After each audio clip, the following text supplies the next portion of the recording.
turn on the stadium lights. We roar loud, loud, we don't back down. Panther hearts beat in this town. Break it down now, play by play. We live for the fight every game day. From Bryce Young to the roaring crew, black, silver, blue, we're coming through.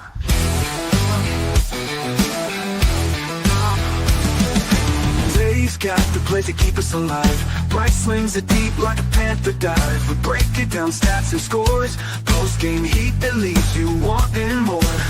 Live after the whistle blows. Feel the energy, it grows. Break it down now, play by play. We live for the fight every game day. From Bryce Young to the roaring crew, black, silver, blue, we're coming through.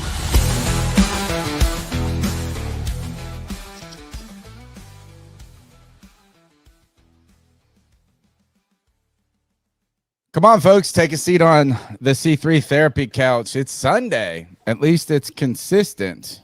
It's free therapy with the C3 Panthers postgame show.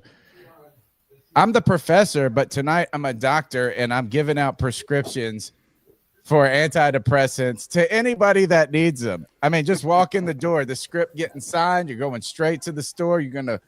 I don't know if things will get better, but you will be numbed on a Sunday. Later, I'll be asking you if you would rather do this or watch the Carolina Panthers. The Carolina Panthers in week 2 fell 27-22 in a little thriller of an end for Panther fans. It felt like what I've learned is I hate golf and I hate football. I hated golf first. But every time I've played golf, I always hit a decent shot on hole 9 and hole 18. And so I go into the clubhouse. I'm like, oh, it's going to be good. And then hole 18, I'm like, well, I just spent 4 hours, $400 to hate myself and hate that time. But that was cool at the end. But it wasn't cool as the God gave us a gift and some blessings. And the Panthers could not capitalize them as they fell on the road and could not convert with an opportunity with the ball late in the fourth quarter with an opportunity to win this game that they did not deserve the game. Another week, another story of the same things. High snaps, early turnovers. The Carolina Panthers in a hole that dug themselves a hole that seemed impossible to climb out from the beginning. We'll be chopping up all of that and taking your calls on the C3 Panthers podcast and each and every week through this, your therapy session. Hi, I'm Anthony, and I'm a Panthers fan. This is my wheelman, Cody Lack. He's actually going to be filling prescriptions all night. Yeah, dude. Lack, bro. Gosh. Come get them MSRIs, boys, because we got them. Gosh. We got to listen to return of the cardiac cats. So not only do we have the MSRIs, we have the blood pressure pills that all of you need. Dude, listen, we went from getting absolutely demolished. I mean, just getting raw dogged. Nothing went good for us.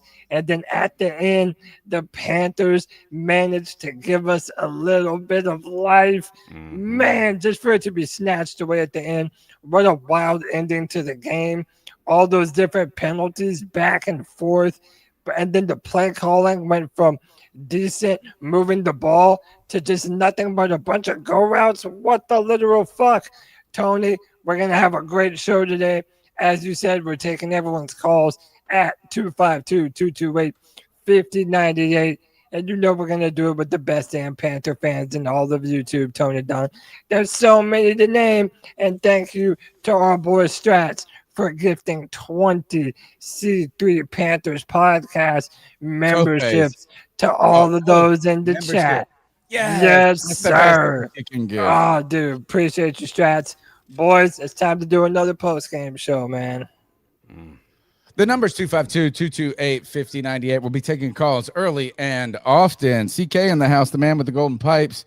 Mr. Optimistic for the first 5 years of the podcast. The last 5 years, Mr. Cool down the fairway. Were you excited? Were you happy that you weren't miserable at the end? Where are you at? Are you mad? Are you happy? I didn't know how to react. Like, I wanted to be like, I hate it. I was Cody said, "Oh, I was here before you." First, I was about to come back and argue with you, Cody, when you were like, "Oh, I here earlier, bro." I was saying I hated football for the last 2 years, so I've been saying that same tweet. Football was trash, man. Gosh, I mean, I hate football. I hate football. The fourth quarter, though, somehow this was enough to not make me want to not come up here. CK, are you angry, optimistic, pessimistic? Where you at, brother? I mean, listen, I'm optimistic. I think what we saw last year, it's night and day in game 2. Game 2, there was nothing that gave us hope that this was going to be a better situation, right? It was actually after game 2, if I'm not mistaken, that he was benched, meaning Bryce Young. And here we are. Our defense showed up a little bit. They started playing our younger team. There are some missing pieces, I think, still. I think I hate to put it out there, but it's becoming a glaringly obvious as a Leggett fan that he is not a starting. Extra lotion. Baby, that's the name. Extra lotion, bro. It's bad, dude. I don't know why we do these jump balls to Xavier Leggett, man. Or anything. Well, it was force feeding. I don't like they were really trying to. The worry I had, and this is something we can get into a little further, is like he couldn't get separation against backup cornerbacks. And again, I know Kev is going to sit here and defend him because he's a South Carolina Gamecock, all that stuff. There's nobody else out there that's defending XL. Well, we wanted him to be good. You know, we wanted him to be okay. That's the best thing case for us. Is that the haters are going to say he was trash too early, right? Like trash, awful, this, that. He's not even close to average. I mean, we're game 2, and I'm still willing. Like why is he in the NFL? Yeah, I'm willing to give him at least an additional opportunity. Like I don't know that we're ready to throw him out and say that he needs to be cut or traded or anything like that, right? I think there's a reason that he was drafted where he was drafted, and I think this team still has a reason to believe in what he can do. It's just right now it's not showing up. And I think right now you have to really consider activating Horn off of the inactive list, and putting him out there and giving him an opportunity to actually play some games here. I to answer your question, just making it incredibly simple. I think this is the kickstart, the spark, the end that we needed to a game that was tough to be able to move forward, because this is exactly, we're not buried, right? Right. Like we're not buried for the season. If that game ends at halftime, right? If that was the end of the game, we're done. We're buried for the season, right? Yeah. I agree. I'm freeze. Hope I'm not freezing up. No, you're good. Greg, the Bat Daddy, the Stat Daddy, who was the wet blanket of the podcast, is a revived man. Now he's Mr. Optimistic. How you feeling after this a loss? I'm feeling kind of crazy, man. First of all, Tony, I got to ask you, where are you paying $400 to play a round of golf? Because you got to come get with me. I can get you on. I get you. Well, no, it's not $400. It feels like $400. It takes forever. Drink a bunch of beer. I mean, it's not that's that much, but it does feel like it's a lot. So if I pay $100 by the end of the day and I hate it, it does feel like yes, that was exaggerative by the most. I hear you. Well, look, actually, it's probably a pretty good comparison, because I look at kind of a round of golf as the way I'm looking at the Carolina Panthers right now, where you have just enough to make you feel like you can do this and fail in the end. Like, I've seen people in the chat already, and I came into at halftime, I was ready to get on the show and give up on Bryce Young. I know I put my faith in him this year. I really want to be good and dog on him. Even though he didn't play well, I don't think Bryce Young is the reason we lost this game. We had terrible play call. I agree. Terrible clock management. You don't have the ball with 1:47 seconds left and 3 timeouts and run a halfback dive up the middle. I'm sorry, you don't do it. You have no faith in your offense if you're doing that. That right there. Why would you? Honestly, that right there. Are you blame that as a reason why we may have lost this game? You talking about the end of the game? No, I think he's talking about halftime. Halftime. I agree. Yeah, I was about to say. I disagree. We're going to get into detail with this because I disagree.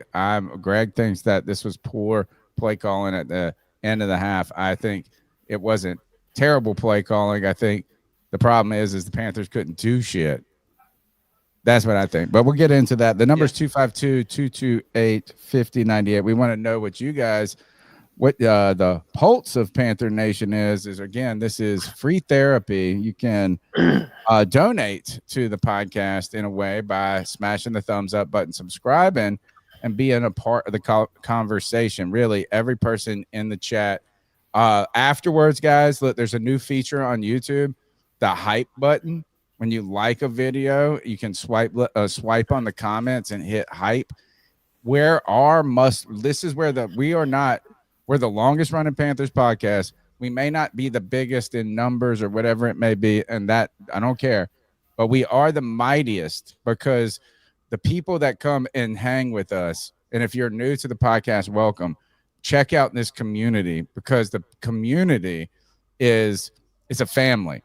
And what I will say is, like, if you look at our subscribers, baby, be strong. The subscribers to return ratio is incredible. Like, our subscriber to view numbers are really great. It's just so what this is we are a grassroots podcast, right? We have grown one like, one share, one member at a time. That hype button is a way to really say, look, we are hype on this. This is our family. Push this, and it promotes the algorithm. So you guys can do that. You can't do it during the live podcast, but if you see our videos afterwards, you see the shorts, you see something like this, if you see that opportunity to hype it up, get hype with us. I know it's hard to be hype for the Carolina Panthers. Guys, we're going to jump right into the show. We're going to go to the calls early, guys. We're going to calls in we're taking calls in 5 minutes, dude. Right? We're not going to get on this tangent because we'll talk, and we're going to do that. We're going to give you our commentary, give you our analysis. But we got to get you guys in here. You are the voice of this show. Look, the Carolina Panthers fucking stink, bro. They stink. And look, we can sit here and say, look, I agree with Greg. Bryce is not the reason we've lost this game. Agreed. No, but he is certainly. I didn't walk away from this game going, Bryce, truth. No, Bryce, truth. No, I did not walk away just saying like, oh, I'm so like these fuckers. I was like, these fuckers dropping the ball all the time. I do that. Ted McMillan, fucking boss in the first half. Yeah. Disappeared in the second half. Over 100 yards this game. Like, disappeared in the second half, dude. And I don't think it's by his fault. I think it's this. Guys, all the things that we walked into this season being excited about, caught in the second year, Bryce Young with the play caller and Dave Canales, the offensive line being fantastic, or being the best one that we've seen in a while. All of those things turned out to not be great. The Carolina Panthers still struggle with play clock. That's what I'm going to say. Play clock. They still struggle with that, even though they knew that was a problem. I hate this in my life. I never, and God forgive me, going to go to confession for this. Austin Corbett going down. I told you he was going to go down. I told you in the first 6 weeks, you're like, Cade Mays, you need it, right? I said, look, they're going to do this. He's going to get hurt. They're going to Cade Mays. High snaps, second week in a row. Snap, crazy this. But the Carolina Panthers, really, guys, they're not a great team, right? And that's okay. The defense is not okay. No, it's not okay. It's okay to not be a great team or a good team when you know you're not. And what I'm saying is this: is you walk into the season, you expect them to be a good team. You expect this. We need to know where they truly are. When I say they're not a good team or a great team, the Carolina Panthers, dude, I'm traveling back I went and visited my grandmother. She's 89, is about to turn 90 years old this year. So I went and spent the night at their house, like at the beach, like they live in Harkers Island, Beaufort, Shackleford Banks, that area. So I'm coming back, and I left at 2:00. It's an hour. Like, I had to pick my dogs up. So I'm picking up the phone, like turn the game on my phone, right? It's 4:08, right? I went to Fox. It's not up there. Was it on CBS? I wasn't on. That's what I want to know, because then I went. Yes, it was on CBS. Why are 2 NFC games on the CBS? I didn't understand that. So I was looking for the game. I didn't see it. Right. Then I went to the NFL Sunday Ticket and found it.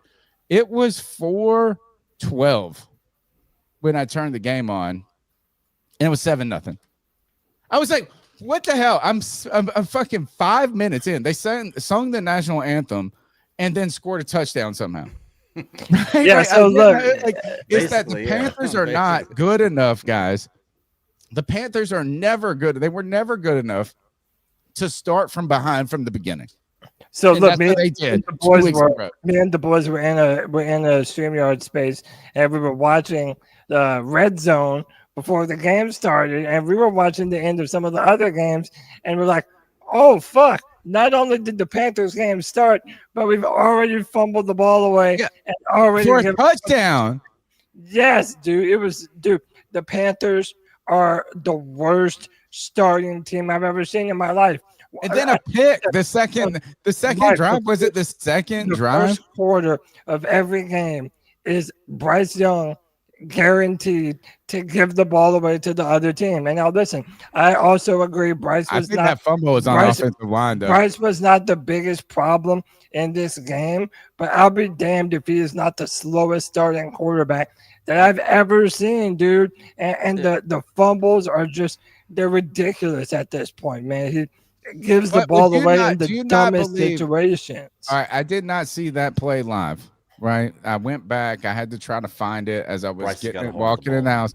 Do you not believe that, or actually, tell me this, is when I looked at that, I thought he got hit and fumbled the ball. It was like, I mean, I did. To me, what I was really saddened by a lot of this game and the game last week is that the offensive line, while they tried in the second half to say that they didn't get pressure on him and this and that, they only rushed for. I don't think this offensive line has been good. I don't think they've been. I mean, the simple I fact of the matter is average. We can't run the ball effectively. We can't convert on short yardage. I think that fumble, I'm not trying to excuse Bryce, but what I'm saying is this. Is that fumble Bryce being dumb like the last week where he goes in and gets hit by a linebacker when he should have slid? Or is it kind of one of those unfortunate moments? You guys tell me what you thought about that fumble. Should he have seen the pressure? Should he have known? Is that on Bryce or the offensive line? It wasn't a matter of pressure. He just didn't hold on the ball when he got hit. That's all there was to it. It was punched out of his hands. Bryce has got a hold of that ball.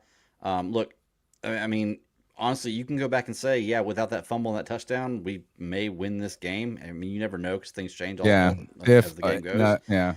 But look, and the bottom line is Bryce had a fumble at the beginning for a touchdown. He threw an interception, so it starts out bad. I believe Bryce is not a good player when he starts out bad. After that, he didn't play that bad. And realistically, before halftime, we were down 10 points with the ball with 3 timeouts and 1:47 left. We weren't in that bad of a position. No, you're right. You're really absolutely right. Is that it feels like Mount Everest? Yeah.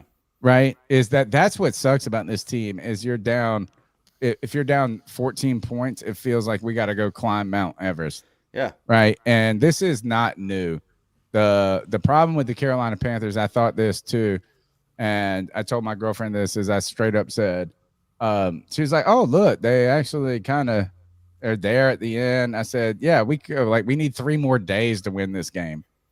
Like, you're down 10. There's no downfield. Like, it's like the idea of trying to score 2 touchdowns in 1 quarter is like so far and crazy. But Tony, the simple fact of the matter, though, is that we lost by 5 points, and Bryce Young is responsible for 10 of those points to the Cardinals. And this is now 2 weeks in a row and 2 years in a row where we start out the season looking absolute trash with Bryce making some boneheaded plays. Now, I'm not putting all of that. They're not good. I'm not saying that they don't.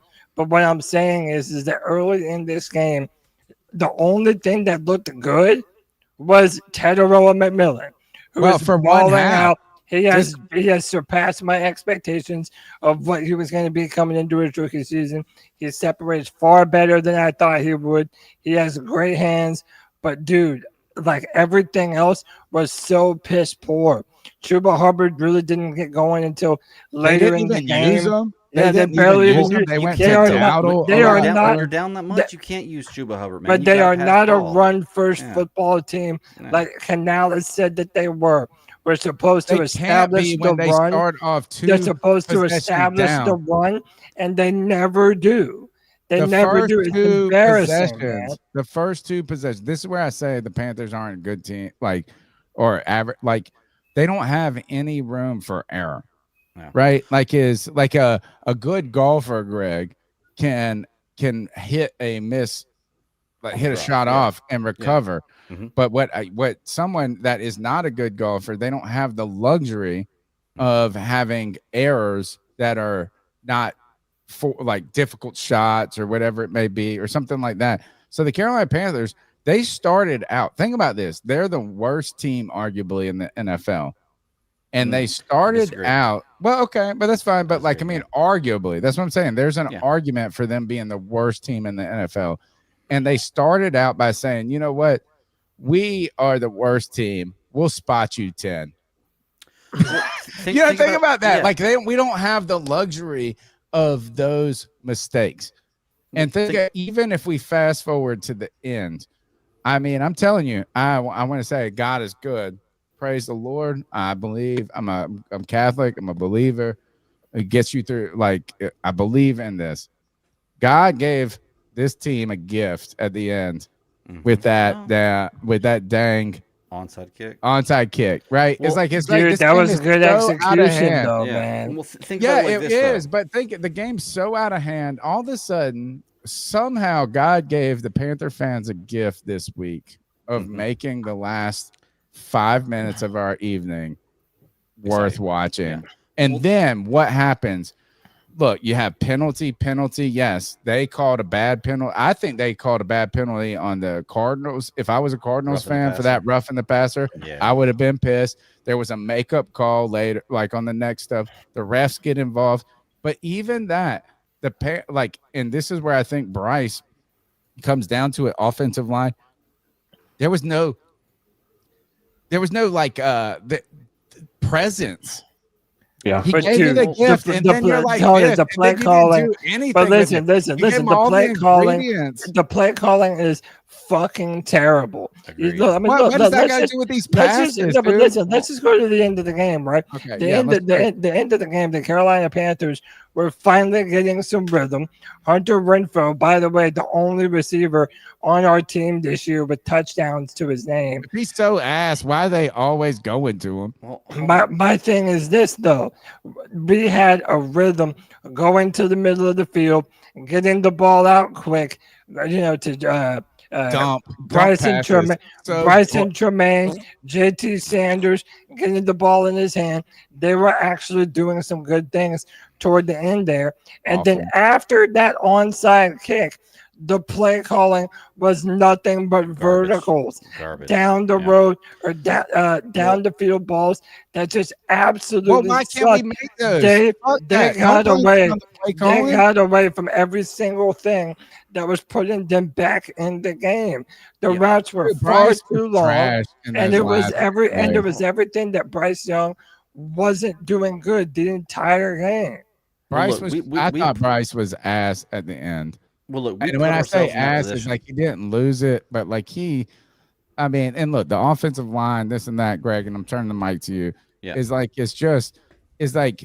there was one time that he went downfield, and it was like my girlfriend said, like, who is even going through? Like, and it was like Renfrow, and I was like, at least they're trying to push the ball down. Right, it was. Why? That's not at all what we're good at doing. That's not at all what the Panthers are good at doing. That is not what we need to be doing at all. This is that we don't push the ball. We don't do this. The problem is this. Why do it now if it's never been working at any other time this game or this season? They just couldn't do it. They just couldn't fucking right. So then why are you calling those plays? But Cody, we put ourselves in that position, man. We screwed ourselves. Listen, we went for 2 2-point conversions. We lost by 5. We went for 2 2-point conversions and missed both of them. That's 4 points right there. Had we made one of those, we'd have been going for the game-tying field goal at the end, which means you don't have to go downfield. You don't have to score. You don't have to get 10 yards or 40 yards. We need 10 yards to tie the game. Had we hit both of them, we're going for the win. Okay, at some point in time, I have no idea why they could have gone for a field goal after the touchdown and been down 11, which is 2 possessions. For some reason, they went for 2. No idea why. Why don't you take? I can tell you why. The first one. The first one. Tell us about the first one. Yeah, if they got that first 2-point conversion, it was only a 3-possession game. It was we were going to be down by 24, which is 8-8-8. So you could conceivably get the ball back 3 times and still tie the game up. The second time that we went for it works. the second time we went for the 2-point conversion it was going to bring the game within 10 points, which means we got a touchdown and a field goal opportunity to be able to tie that up. Yeah, but if you miss it, then you're down 12. So you might as well just take the 11 to be guaranteed down 2 possessions. You were already going to. The 12 doesn't matter. Like whether you're down 12 or 11. The 12 and the 11 are a big difference. You can score 11 points in 2 possessions. But the play calling, even on those 2 2-point 12 in 2 possessions, even on the 2-point conversions, no, I'm sorry. You can score 11 points in 2 possessions. You can't score 12 points in 2 possessions. You always take the guaranteed 2 possessions if you got it. They put us down 3 possessions right by on this one. Like the math lens. Either way, you had to. Here's the thing. Like you're talking about, either we're 11 down or we're 10 down, right, Greg? No, 11 down or we're 11 down. Okay, if we make the 2-point conversion, we're 10 down. You did 1 2-point conversion. Hold on. If we make the 2-point conversion, we're 10 down. Right. If we kick the field goal, we're 11 down. In both those scenarios, you're down 2 possessions. If you miss the 2-point, which they did, we're down 3 possessions. But Greg, we have to do a 2 possession we have to do a 2-point conversion at some point anyway with that mathematics. Or you have to do why not give yourself a chance rather than a touchdown? That is the chance. That is the chance. What do you mean? Like, so you're saying what your mindset is with this is you're saying that take the 1 point and push the 2-point conversion off to later. Right? All they did was flip the thing back.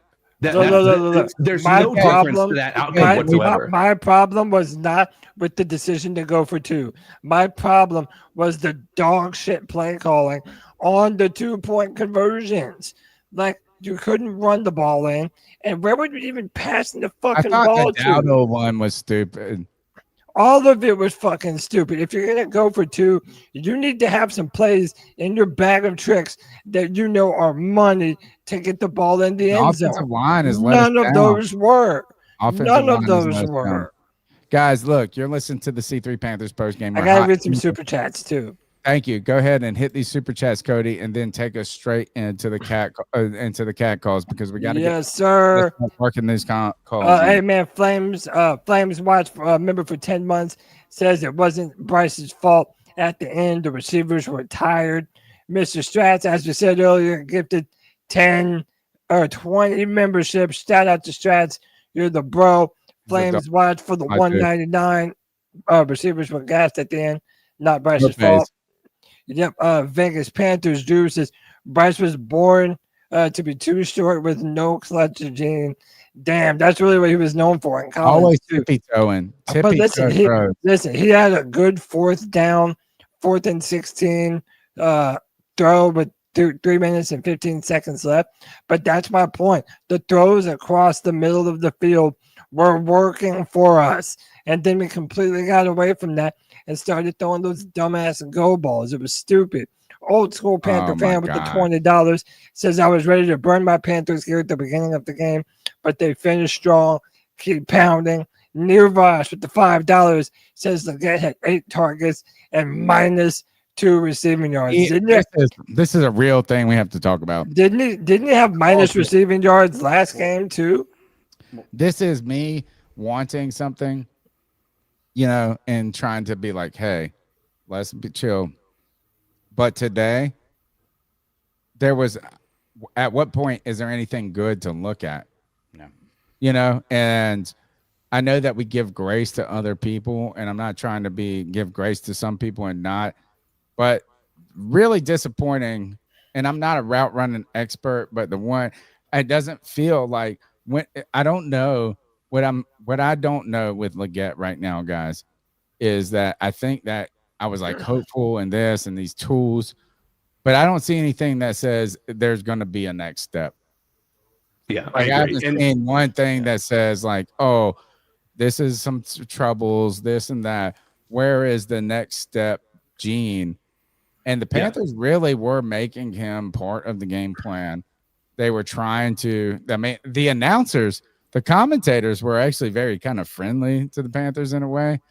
And they're trying to get him involved. They're trying. And then they're like, why is he stinking?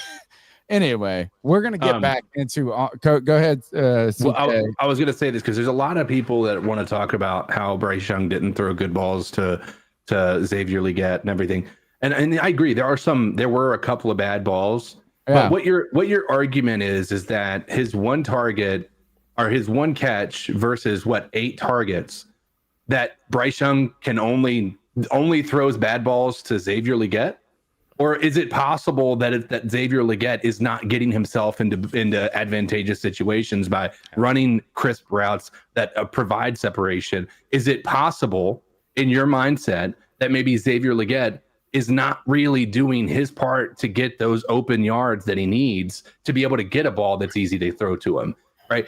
Some of those throws, there was that underthrow that was 3 feet in front of him. Yeah, I agree. Yeah. That's not his fault. Okay. Right. That's okay. Right. That part. But what your argument then becomes is that Bryce Young can only throw a bad ball to Xavier Legette. At some point, you have to start thinking maybe there is a component to this that is Xavier Legette, because I can tell you from what I've seen on the field, it hasn't been impressive. And by the way, Bryson. Yeah, that's what I was about to say. Bryson Tremaine was a bigger deal in this football game than Xavier Legette. Why does Bryce go to Bryson Tremaine more than Xavier Legette if he doesn't trust anything that Xavier Legette does? And then when he does throw the ball to him, he doesn't catch it. He's not tough enough going up and get the ball. It's so stupid, sad when you man. have all of these giant physical tools and you're not. Yes. I'm like, dang, as these undersized. Cody, take us into the cat calls. I will say this. Do you remember when we had help me out with the beat writer, just because I suck with names. Charlotte beat writer, Alex Zeitlo. Yeah, Alex Zeitlo. We got him on the show, and I was like, oh, I mean, people giving me shit about not being whatever, not knowing names, not being premier. And I was like, who is this Bryson Tremaine? And he's telling me, how about this? Is after even all of that, Bryson Tremaine came out here and I said, Bryson Tremaine's white? Dude, I got stuck. I still don't even, I kind of still don't even know. Dude, right, I was like, damn, not only is this somebody I don't know, but then he got out here. Yeah, I don't even know at all what he looks like. I was like, look, let's go. Hey, man, the number is 252-228-5098. Have your voice heard on the longest running Panthers podcast on the internet. Almost 250 viewers on YouTube. Hit that like, hit that subscribe, hit that notification bell. That helps us out tremendously. Let's jump into the calls. 252-228-5098 and leave a message for the show. So what are your thoughts on catcalling? Yeah, it's pretty. You shouldn't do that to somebody. And how did that make you feel? Very uncomfortable. So how do you think catcalling makes the person feel? It feels good, like. Who's that cat sitting in the back corner with his face buried in the snow? Who's that kid that can use one?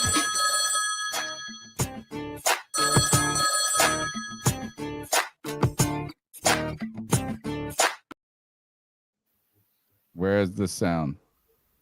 Sound up. Oh my God. Where are y'all? Make sure you play them all too. I got messages from people that said, where was my call? This is Chuck from Woodland City. What's up, Chuck? Man, y'all gotta be chill on me with this. Man, he's struggling early, just like last year. I don't think he's the answer. I'm not sure. The Thielen fiasco, you blame Morgan. What about just not some of our linebackers? You know, are really pointing the finger at more than anything. Everybody looks at Tepper. I'm telling you, can't blame it all on Tepper, man. I don't know what else he can do. But you know who I really blame this on? The guy who didn't play the players during preseason, Canales. Oh. Rah guy Canales. Oh. Say it. But guys, this is a man that went right out there and told us in preseason teams are going to be scared to play us. I think everybody's looking did say that. Because they think they got to win. Can't say shit like that and not back it up. That's the biggest problem I got with Canales. All right, I mean, absolutely terrible. I do the starting of these games are a problem. They're an absolute problem. And listen, I know everybody disagrees with me, and at this point, whatever. We should have played them more in the preseason. Yeah, okay. But I do not believe that any of these games that we're losing were just because we didn't play enough reps in the preseason, man. This was a lack of execution. This was a failure of play calling. And this was our offensive line, who is, by the way, the most expensive offensive line in the NFL, Not good. looking like absolute dog shit. Yeah, they're not great. Is that we can focus on drops, we can focus on the gut, we can focus on all this, but we cannot just let the good-looking Dave Canales slide. Like, this comes back to him as a coach. And I'm not saying fire Dave Canales. I don't know what if he is a good coach or a bad coach, but like this team right now, it has to come back. If Bryce Young is the sources of everything that we're going to talk about every week, come back to the head, right? And the head can't just be Bryce Young. It has to be Dave Canales first and Bryce Young, and now, so I mean, Dave Canales cannot fly under the radar. He can't. No. He cannot. Oh, he gets no excuses anymore. Yeah, I mean, it's like just because you're nice and good looking, not enough. Don't forget that the C3 Panthers podcast is brought to you by Underdog Fantasy. Underdog Fantasy is the place to make some loot, even if you're unhappy about football, on sports. You make an entry. You pick some players. You go against their fantasy stats, and you pick more or less. I mean, think about this. Today, you could have gone more or less on touchdowns for Hunter Renfrow, making big change. Guys, download the Underdog app right now. And we need you guys, actually, because here, I know that when we read these sponsorship ads, that you guys are like, oh, y'all are doing this. You know what? We've been grinding for 14 years up in this podcast. We don't make no loot. Get emails from these people like, nobody signed up. Guys, we need somebody to go in there and put $5 down in Underdog right now. That's what I need. $5 gets you $50 in bonus money. That's what you can do right now if you use the promo code C3P. Download the app today, sign up with the promo code C3P, and score $50. We need your help before this team loses too many games where you're not here with us, because we're going to keep going. We're the therapists. We are in therapy. We are broken ourselves, dude. So we need you. I mean, like, I'm writing you scripts. You got to write me a script. And you can do that with by downloading the Underdog app. Real quick, I'm just going to see this. Who plays tonight? Is it Minnesota? No. Underdog. Look, who plays tonight? Atlanta and Minnesota, right? Oh, fuck them Falcons. How about this? If the Falcons are better than us, think about that. Do you know how many drugs this bug is going to need right here? Legal drugs, prescribed drugs for people that are going to try to cancel my life on the internet. Right now, you can go to Underdog. Will Justin Jefferson get a touchdown? You can go higher or lower. Will he have 76.5 receiving yards, higher or lower? Bijan Robinson right now, 1 touchdown, higher or lower. Michael Penix Jr., which the poor guy, did you see that one screen they put up? They call him Michael Penis. Oh, you know he's been called that since he was in elementary school, bro. But you got Monday night picks too with Justin Herbert, Baker Mayfield. We are team Minnesota. We are team Chargers right now because we're Panther fans and we hate the Saints. We hate the Falcons. And if you hate those people and like this podcast, you can go to Underdog right now, download that app, use the promo code C3P to score $50 in bonus funds when you play your first $5. That's the promo code C3P. We need you guys, because look, by week 6, if this keeps going I might see some of you. Therapists, you miss your therapy sessions, but we need you right now. You must be 18, 19 plus in Alabama and Nebraska, 19 plus in Colorado for some games, 21 plus in Arizona, Massachusetts, and Virginia, and present in the state where Underdog Fantasy operates. Terms apply. See assets.underdogfantasy.com/web/play and get terms _DFS_.html for details. Offer not valid in Maryland, Michigan, Ohio, and Pennsylvania. Concerned with your play, call 1-800-GAMBLER or visit www.ncpgambling.org. In New York, call the 24/7 Hope line at 1-877-8-HOPE-NY or text HOPE-NY 467 369. I almost had it all in one breath. I ran out of steam at the end. Guys, we're back to your calls. We need you guys' help. Hold on. Let me see if this other call worked. Because you guys are like, oh, you didn't play my call. Here we go. What's It's going Anthony. on, C3? It's Anthony from Charlotte. Hope y'all boys are having a good Sunday, man.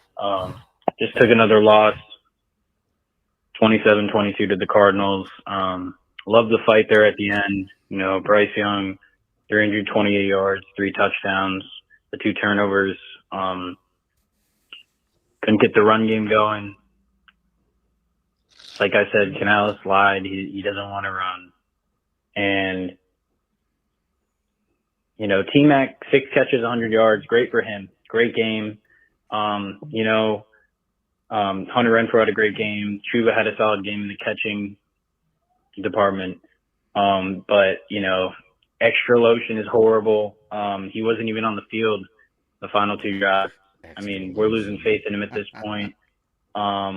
The defense, I thought they made some good stops. They were put in bad situations again with Bryce giving the other team 10 points. We had a chance there at the end. Still very disappointed. I just think this team coming out with no urgency is unacceptable. And It's important. we can't have we can't do this every week, man. You can't come out sloppy with the pre-snap penalties, the clock again going down to 1, just looking uninspired, not being able to pick up a blitz. I know the Cardinals have some good pass rushers, you know, Josh Sweat and stuff. Corbett got hurt. Maybe it's for the better. I mean, obviously we're not wishing injury on guys, but he clearly didn't know what he was doing out there. But yeah, some positives, some negatives, but I'm still not bought in on this coach. There's no urgency. The body language is bad for 95% of the game. I mean, if the offense didn't have us in the game at the end there, like it would have just been some of the same stuff. And I'm sitting here, you know, I really don't know what to think about Bryce Young because it's like he has these really awesome franchise quarterback games. And then like last week, he doesn't have a good game. So it's like, I don't know what to think about him at this point. But I do know that T-Mac's a beast. I mean, 6 catches, 100 yards, and he was making out of bounds insane plays. We got to get him in the end zone, dial something up for him there. But you know, the defense, you know, DJ Wanham pick, Princely sack. I mean, yeah, we competed at the end, but it's like you're not going to be able to seriously win any of these games if you continue to come out flat.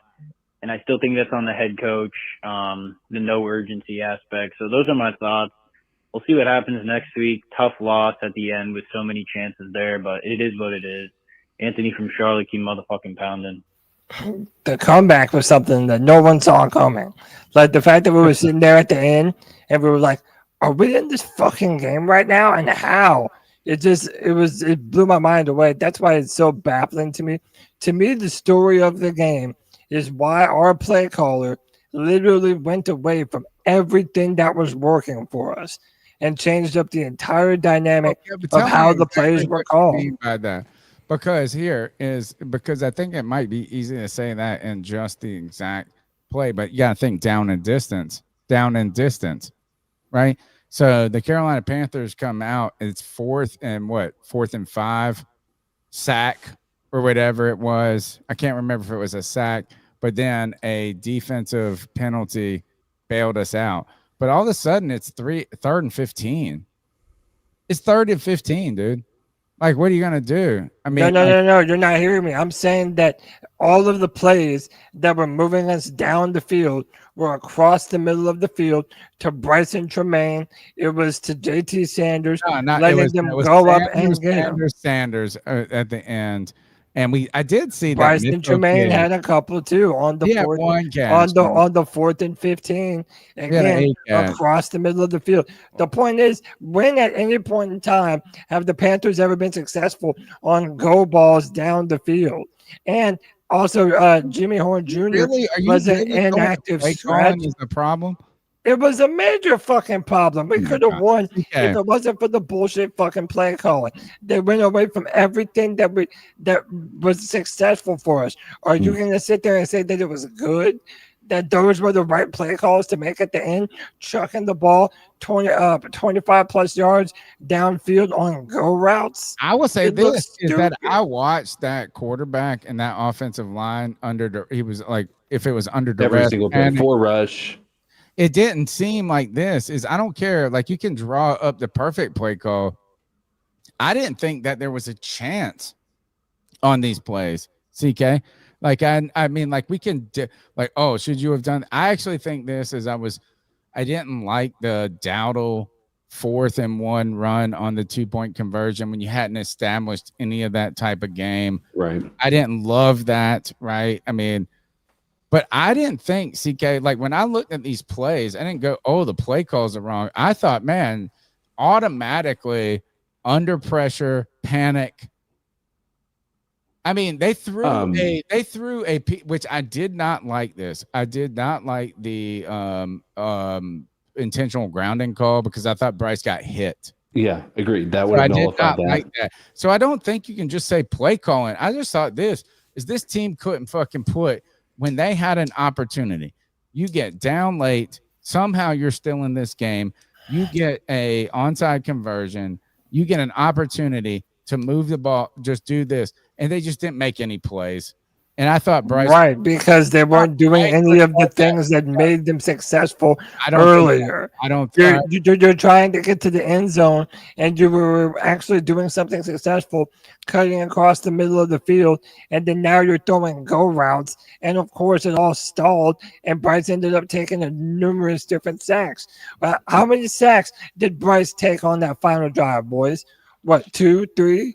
Well, I mean, there was the one that was called back because it was the defensive holding and what have you, but it was that one at the very end.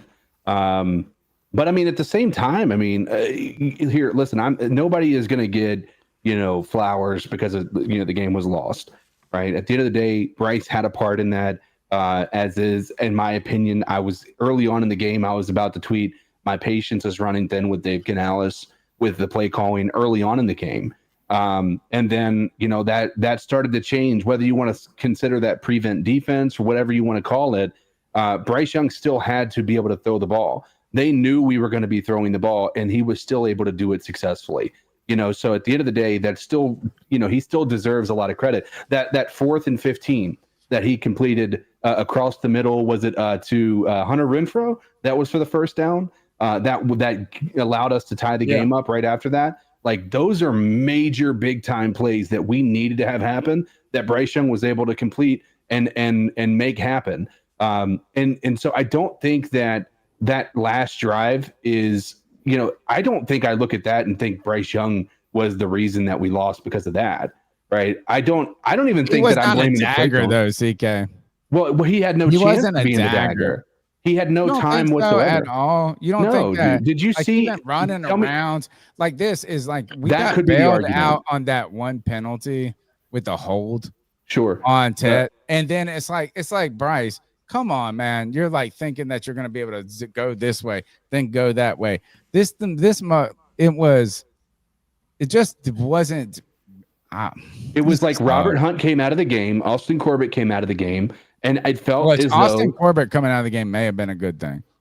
Well, I mean, the problem that I have with that theory is our offense looked absolutely garbage after he came off the field. Zavala sucks too, by the way. Zavala, Robert Hunt. So, I mean, I'm not going to put everything on Austin Corbett saying that he was. I think that there was some warming up and getting used to the game again after he'd been out for so long. But I don't think that. I think we had a loss with him coming out of the game, just out of the cohesiveness with the offense and what have you. I think more importantly, I don't even necessarily think I agree with Cody, because I understand why they changed the game plan on those go routes. They were down to their second string cornerbacks on both sides of the ball. I think they were really hoping to be able to take advantage of those opportunities. And that's where my problem with XL came in play, is it didn't feel like he was getting separation even against those backups. He stinks. Yeah. So, I mean, I want to make this clear. Kev said that it sounds like we're making Xavier Legette the scapegoat. No, that's not at all the case. No. I think there's a lot of plays in this that were not made. I think our defense had some failures, but at the end of the day, they held up better than I anticipated today.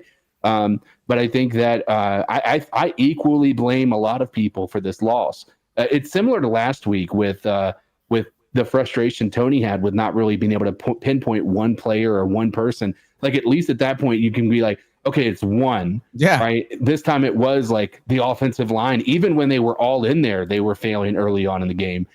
They couldn't get the run game established. Chuba Hubbard's longest run was like a 9-yard run in a play that they anticipated us throwing the ball. So it wasn't even like we were really running and actually running successfully against this team. We couldn't get the offense going in that first half. Bryce Young was throwing bad balls when we needed him at the end of that first half. Those ground balls against Xavier Legette at the end of the half, and then that other one that got turned over as far as saying incompletion. I got a big problem with that. And I think if we are going to come with a scapegoat, I think it comes down to coaching. Yes. And I don't know how they said they practiced all week by taking 2 seconds off the play clock, and it's still snap the ball. I'm yelling, snap the ball, snap the ball, snap the ball like crazy. How about that? And we're still having problems getting the play call in on time. Like, right, how many times? Like, how many times was the play clock almost gone by the time Bryce snapped the ball? But they even practice it. It's the same mistakes each week. It's the same problems, and just then you add a couple more. Here is one person to focus on this and that. You come back to this, and this is where I think is that, yes, it is easy to come back to Bryce Young on a lot of things in the early parts of the game. I think this comes back to Dave Canales, man. And I'm not saying fire him. I'm just saying this is we need to see Dave Canales take a step forward as a coach. We truly do. Because I don't know why, when you have watched this Panthers team and you know who Bryce Young is, right, as a player, and you can give me his best drives, people will be like, oh, you remember his rookie year against Atlanta, and we went 90 yards and it took 12 minutes. We were 9 minutes into the third quarter, and I thought that 17 or 20 points was insurmountable. There's not enough time. There's not enough plays. It doesn't matter if you did ever. It's like they are walking when they need to be jogging. They are walking when they need to be running. I didn't even see them hurrying up. I love to see that rookie tight end come in, Mitchell. And he caught the ball and he ran over their hand. I was like, why aren't we? Come on. The clock is our fucking enemy here. The clock is our fucking enemy. And by the way, you saw at the end, when we started to hurry up, things started to work better. Yeah. I think that comes back down to coaching. And then you go back to CK, the Jatavian Sanders play. And I'm saying, if you run and you hurry and you spike it, I don't think they should have overturned it. I thought that was I agree. I didn't think there was nearly enough evidence to overturn that. Right. I did not, but I know my hometown hero. But guess who the motherfucker was late getting to their spot? Jatavian Sanders. No. XL.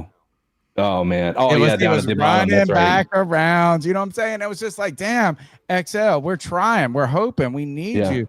We need to not come on this podcast and talk about you being like shit. Like, we don't want to do that. And then it's like, damn, even in this moment, back to XL, slow to the, like, and not that it was the thing. I think the call was the problem, but where there was no, and I won't say there was no urgency. I just don't know how the coaching staff doesn't know. We're not good enough.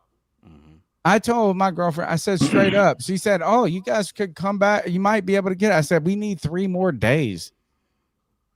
You know, for us to get 10 points takes like 7 quarters.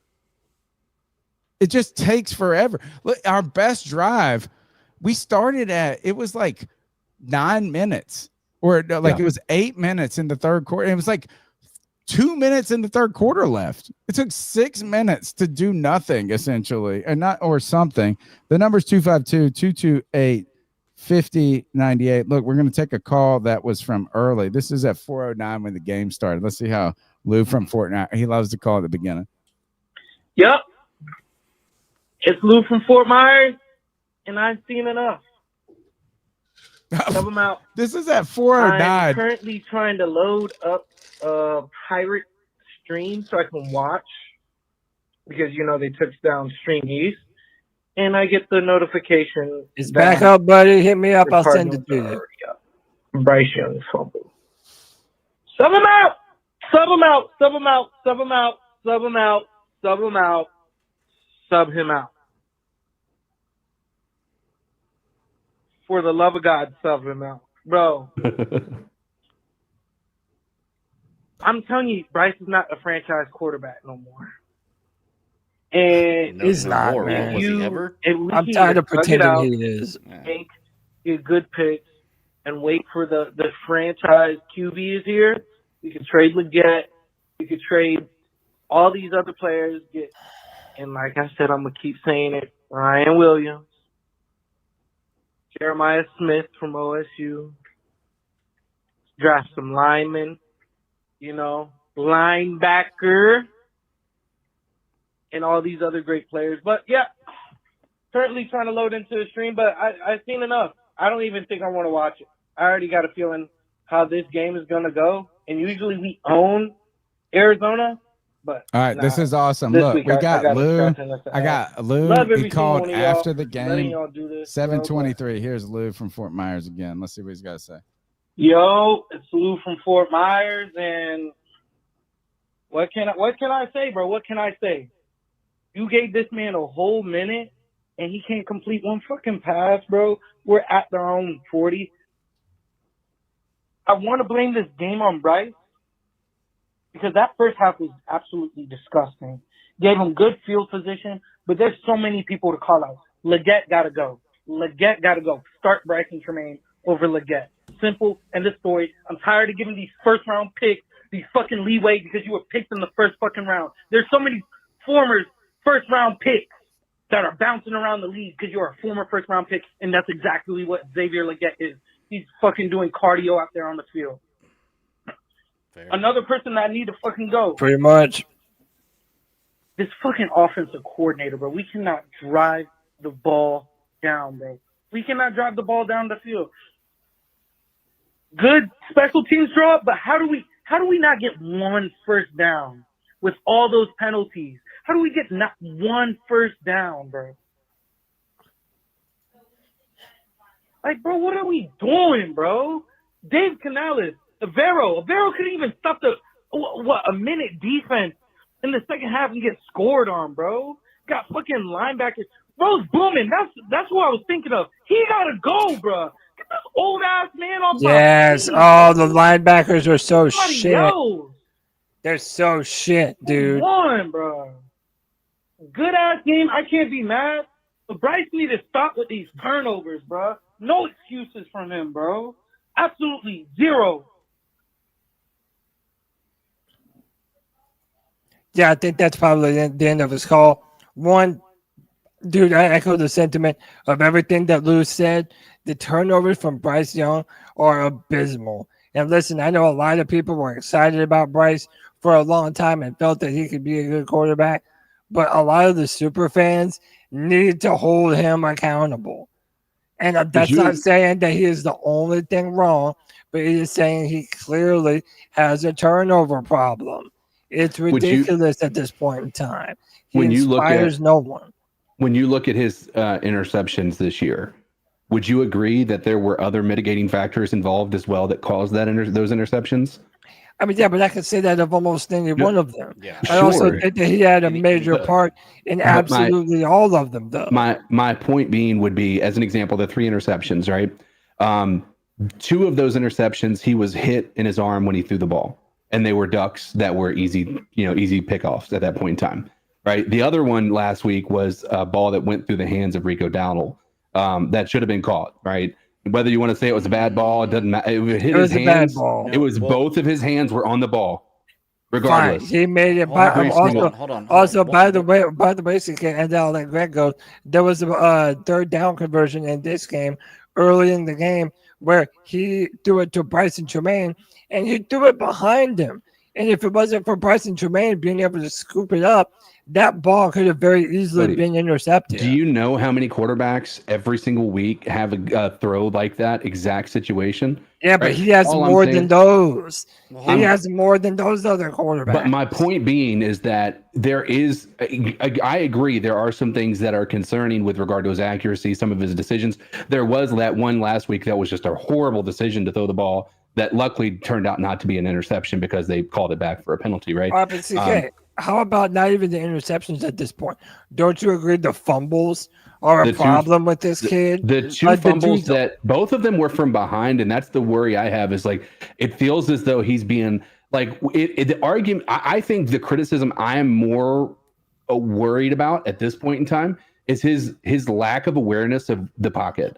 And it feels like the pocket's breaking down and he just tries to stay in it just a little bit too long. And if he tried to escape those pockets a little bit sooner, he would have been fine. But because he took so long, as soon as he gets down, he doesn't do it fast enough. It's right. He holds on to the ball too long. Opposite reaction that you should is like you don't Sure. feel the pocket present. Like both of his fumbles, both of those, even if you look at the fumble that luckily got turned around, the defensive holding at the end of the game, both of those were like him scrambling, trying to get away from somebody, and they just got behind him. It was every single time. Forgot he was in the NFL where everybody's fast. That's what I was mad about. The ball, that play. Somebody's like, coming up behind him, and he's just got he's still CK, holding the ball not with every one hand. quarterback that gets hit from behind fumbles the ball.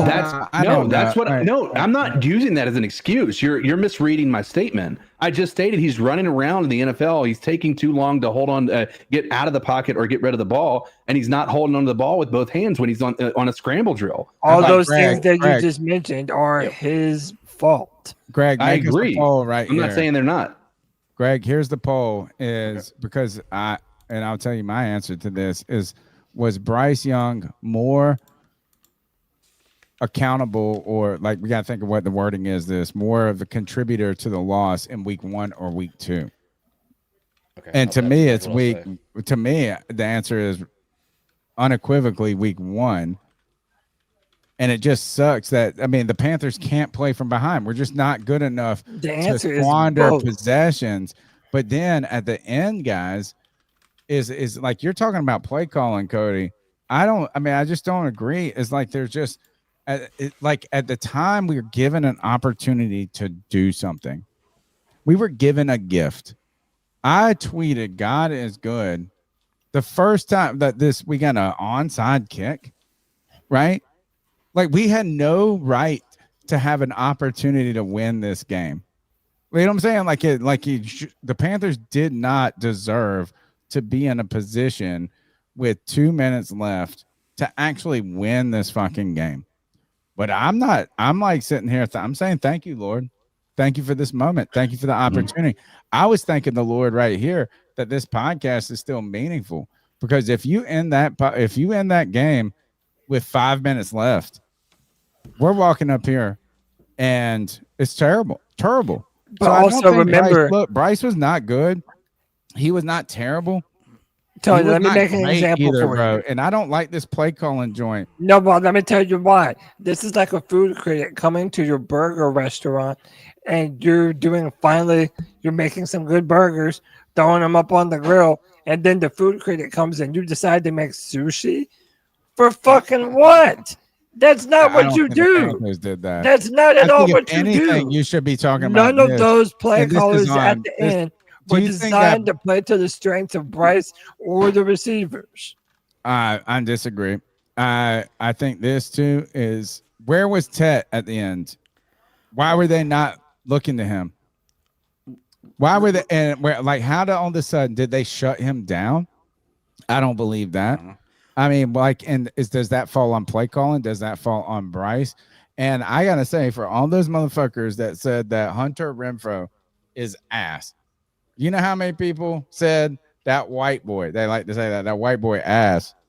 He's on my fantasy team. Why are they going to him so much if he's so ass? Mr. Dependable. That's why. I don't even go that far. Is like, if he's trash, do you remember like when you have a good quarterback like Tom Brady and they would drop one ball and the commentator would be like, he ain't coming back to him ever again. You know what I'm saying? Like, he can't trust him. But why are they keep going back to Hunter Renfrow if he is so garbage? Remember, right now he is the only receiver on the team with touchdowns. He is the only receiver on this team that has a touchdown to his name. The rest of them are Chuba Hubbard. All right, I got my bastard son right here coming in. You have 4 minutes left in the game with this call. Yo, it's your boy White Chocolate. Maybe. Yeah, bro, this is depressing. Like, this is a shit week for football for me. But, yeah, I'm ready to admit Hextall ain't it. You know, he's just, I don't know what happened. Damn. Is this the same Like, Carolina? he never dropped anything. Now I'm hearing him dropping everything. You know, but if you think, you know, Coker, you know, would have been starting over him today and it would have made a difference, bro, I got a PS5, you know, I'm a PS6 with your name on it. Like, it's just bad. Oh, It we're all in costs me desperate a lot. need of That's the worst Coker. owner. You know, I think he still has the lowest win percentage of the 4 major sports. Like, I'm sorry, until he goes, I don't see this team ever having a winning record. Like, He's an ever. it's bad. And I honestly don't know how to fix it. Like, it's all, to me, it all starts from the top with Tepper. I don't think the guy cares for winning. You know, you're the second richest owner in the NFL. Tepper. And the players are asking Tepper for wants to real win. grass that's easily affordable. I mean, you won't do it. I don't think this is a Tepper. And I think you're Tepper was just the got start. like a gigantic sum of money for renovations, and yet you're still charging fans that amount of money to watch a shitty product. This guy doesn't care about football. He don't care. He cares more about soccer but teams. how is the owner? What's He cares the about owner money. truly going to do, He Kevin? does not care about winning. I'm just so over it. Like I said, 2 more years, and I'm probably just done. Don't care. How you gonna go 10 years without having a winning record? But you want to get rid of Mike Tomlin from the Steelers? It's just okay. Look, I have no let's answers. like sleight of hand here. Just Let's stay embrace focused. it. Let's stay Fucking focused and on just Dave laugh it off. Canales. That's my advice. And I don't want Dave Yeah. Canales fired But necessarily. That's it. Peace. That's not the answer. But we cannot look to the source of the problems as being, look, as David Tepper did fuck us in a certain way. He came in, he big did his time. own thing. We went Matt Rowe. Like he had that trajectory. But you know what? We're on this ship now. We are on this ship. We had this captain or this owner that did this. He has now gone down into the hold, you know, like he pays for the bills and stuff. But right now we are starting. We started last year kind of fresh with a new coach, GM. We started this year fresh. Like, look, we can't just continue to scapegoat the owner in this case. We might not like him. We not be happy about it. We might be wishing that we had Jeans Fridays and a dude shaving girls' legs is the problem. But right now we got a dude that's snatching hats off the head and duckwords or whatever. But really, it comes down to this: is the coach, Dave Canales, can he answer the call? I don't want him fired. I don't want him done. I don't want to move on. I don't want Bryce Young to fail. I don't want him benched. I don't want that. What I know and I need to see both of these motherfuckers answer the call. Answer the call at this moment. Tony, I'll disagree with you a little bit on this, and only because I believe like you can say correlation is not equal causation, but let's go back and look at things. When David Tepper took over this team, we weren't a bad team. Since he's taken over this team, it's been absolute dog shit. I'll compare it to the American education system. Look at it like this. You could throw all the damn money at it you want to, but when the results are the worst results you've ever seen, there's got to be some kind of correlation back to what you started with, you know? But he ain't Like, playing. No, he's not playing. And you know what? The Board of Education is not the one teaching the kids. But it's where it starts. It's the starting point from it. But listen, I do see what Tony. When David Tepper came in, we went to shit. It's just easy. But let me say that I see what Tony's having to say though. Like, what else could David Tepper to this point have done?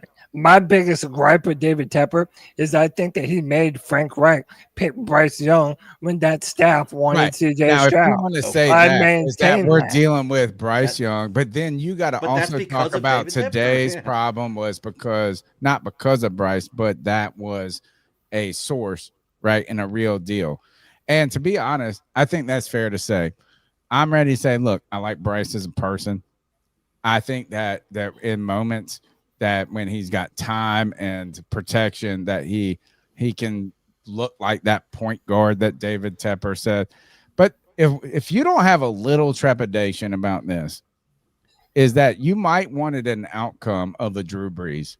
you might wanted an outcome of a Patrick Mahomes. You might wanted an outcome even on the other team of a Kyler Murray, right? But you can't continue to want the result and look at the product and say, well, it's just not this. And look, I will argue, I agree. Today, Bryce Young got screwed by some people, by Jatavian. I like that Jatavian Sanders bounced back in this game because, look, he struggled in the beginning. He had that call back. People are making fun of him for laughing. Bryce has had moments where people have let him down. And I don't know if this is going to be a real problem now, but in the long term, he does throw off his tippy toes every fucking time. Yes, I hate the way his feet are when he's But I throwing the think he football. has to for his body. But my thing is this: is Then that don't even draft if a 5'10" quarterback. well, even if Kyler Murray don't do that, but even but he can if also Bryce run. Young was dealing right now, what happens when he gets an injury 8 years from now when he can't do that? What if he has a foot injury? Like, he hasn't even proven himself. No one has proven themselves. Nobody. XL, nobody. But you know who hasn't gotten the call, hasn't answered call yet is Dave Canales. I'm sorry. The team, I think we got to keep coming back to Dave Canales. It's not a fire Dave Canales, but it's time. No. Dave Canales, if we need Bryce Young to step up, if we need XL to step up, if we need these dudes, we need you. How He's not the blameless, fuck are we wetting the – how is it they even – who was playing left guard today? Was it Damian Lewis? Damian Lewis, yeah. Why was he the one calling all the protections out? Yeah, well, I think he was doing Every time he looked back, and you're like, it was still Austin Corbett. They were doing a silent count, and so that was him basically waiting for Bryce to say, he's basically indicating to Corbett that Bryce was ready for the ball. That's basically what his job was today, was to make sure that Bryce he would look back. It felt like CK that every time the play clock's running down, right? Last week, running down, and today they were trying to make an concerted effort for that to not. They practiced it, and look, and to be honest, they did a little bit. There was one time where they snapped the ball with 5 seconds, and I think that's great to keep the defense so they can't jump the time into the snap and some different things. But every time, like, you felt like you were starting to get in a good position to Bryce, is I saw Damian Lewis stand up and look back, and I don't know what the fuck he was doing. Like what? To tell him that we're ready. Chandler Zavala was the worst offensive lineman. But no, that was at the very end. I'm not saying that Damian Lewis was bad. What I'm talking about is this: is why was it not cleaner and crisper? No, I agree with you on that. I just don't know what was happening. Why did he always stand up and look back when we finally felt like the play got in on time? You were looking this, and I'm not blaming it on him. I'm not saying he did something wrong. Obviously, he was doing it for some reason, and I don't know why. Why is this offense? Dave Canales has to take a lot of. He's got to step his shit up. That's what I agree. And I think that coming into this, so I think the only thing that this game does outside of just make our record worse is it gives us, like, it allows us to say, all right, the team is progressing, right? The defense seemed to take a step forward today. Bryce Young obviously is a better quarterback today than he was last week. Barely. No, by a long shot. Oh, yeah? Significantly. He was 158 yards last week. He's over 300 this week. He had 3 touchdowns this week. He had 1 last week. So he had 3 turnovers. I think that maybe it's me being jaded. Yeah, 3 turnovers last week to 2 this week. Not great. Don't get me wrong. 2 is bad, but like it's a night and day Bryce from last week to this week. Hey, so 2 things. Sorry, we got to get to Greg. Let Greg respond to this call real quick. Oh yeah. Greg, tell us what your answer to this call is, and then Greg has to go be super dad. Or he's not listening. Oh, no, I'm listening. I thought you were going to play a call. You're talking about the call from Kev. No, I thought you said you had the answer to the last call. Well, last no, he's saying before the next call. I'll give him his out. Before the next call. Walk me out. Yeah. Last all right. Well, now here's your out. Thing. Yeah. Okay. Cool. Well, I got to get out of here. I appreciate it. I look like Dave Canales and Bryce Young trying to call a play here. or the offensive lineman throwing his hand up. Sorry, my bad. Look, man. The takeaways from this game for me is that Bryce Young didn't look great. You can't blame the game all on him. We were in this game, play calling even at the end of the second half or first half could have kept us in this game. I think that we have a lot of things we need to tie up on the team, both with execution on offense, getting started a little faster. I think they come out a little lackluster, like we have the whole game, so we don't have to worry about the beginning. And then you come into the game thinking it's the last drive of the game. I think with that mindset, they'll be a little better. I'm trying my best to believe in Bryce this year. You guys know I'm trying to turn it around. You know, I've not believed in him the whole time. He's not really helping his cause right now. Mm-hmm. He looked pretty good in the fourth quarter, but you're playing against prevent defenses, and when it came down pretty to it, good, not even great. Right. Well, when it came down to it, whenever he would need to execute to be a good quarterback and win a game, have a game-winning drive, he couldn't do it. May not have all been him. Could have been play calling. I'm not sure. But the bottom line is they didn't win the game, and they had the opportunity to. Sure. We got a gift at the end, didn't we? We did. And sometimes you got to open the We got gift. a few. You got to open the gift when it's given to you. So just accept it. They didn't do it, and I'm 11-6 was I predicted this season. We're looking like we're probably going to be more like a 6-win team, if I had to guess. No, dude, I said. But remember, I said 4. I know. Yeah. All right, let him walk out. We'll argue that. So, I'll talk to y'all Tuesday, man. I appreciate it. Keep pounding. Peace. Love Greg, everybody. Daddy, is it country rock or is it rock? We need. They to voted. know. It was like 53% country and like 47% rock. I told you it changed right at the country. end. It was rock the whole time till the very end. Bro, we need rap, man. This mug got rap in his blood. Tuesday nights, we got a pretty good one too. All right, we got to be coming in hard. This team soft. We got to come in hard. The number's 252-228. And then Tony, let me read some super. I've got 2 super chats before we go forward. We'll go to strats. Yeah, Flame for Jesus. Let me bring this up. Flame for Jesus with the $5 copay says my answer to your polling question is both games. They scored 10 points off the turnovers in both games. You take those 10 away this week and we win. James E with the $20 love bomb. We appreciate you, bro. Went to the game, embarrassing. The comeback was misleading. Arizona stopped playing. Bryce can't handle the mental expectations of being an NFL quarterback. Only shows up when the pressure is off. For example, no playoffs or That's a fair point. games out of reach. He mid. Oh boy, my boy Nick. I love you, Nick. By the way, Nick knows that I suck at group text and responding to text messages. Nick, I've been meaning to listen to the last voice text for like 3 weeks, bro. I love you. This is my homie right here. Nick, you didn't have to donate, but your copay for this therapy session is appreciated. Yes, sir. $9.99 copay from Nick Montero. This mug drives from Massachusetts. I don't even know. Nick, comment. Have you ever, he's never even seen a Panthers fucking win. Which, by the way, for a long time, I went to games. No, he did. He went to the Panthers and the Lions when the Panthers won. Okay. He was there. I remember that. Thank God. He said, I'm disappointed in this team. 0 hustle until the 2-minute mark. The only reason why we were in this game is because Arizona let us be in the game. True facts right there. And because we took advantage of the penalties, or we had the luxury of those penalties. And then, them refs knew that like pass, whatever that roughing the passer was soft. So then they had a makeup after. All of a sudden, the Panthers had all these penalty calls where the defensive penalties kept us in, but somehow it was 3rd and 15 still. We're going to strats, my man. Hold on, we didn't even read the super chat. I just read it. You read the whole thing? Yeah. I'm disappointed in this team. 0 hustle in the 2-minute mark. The only reason we have this or in this game is because Arizona let us be in this game and because we took advantage of the penalties. God gave us a gift.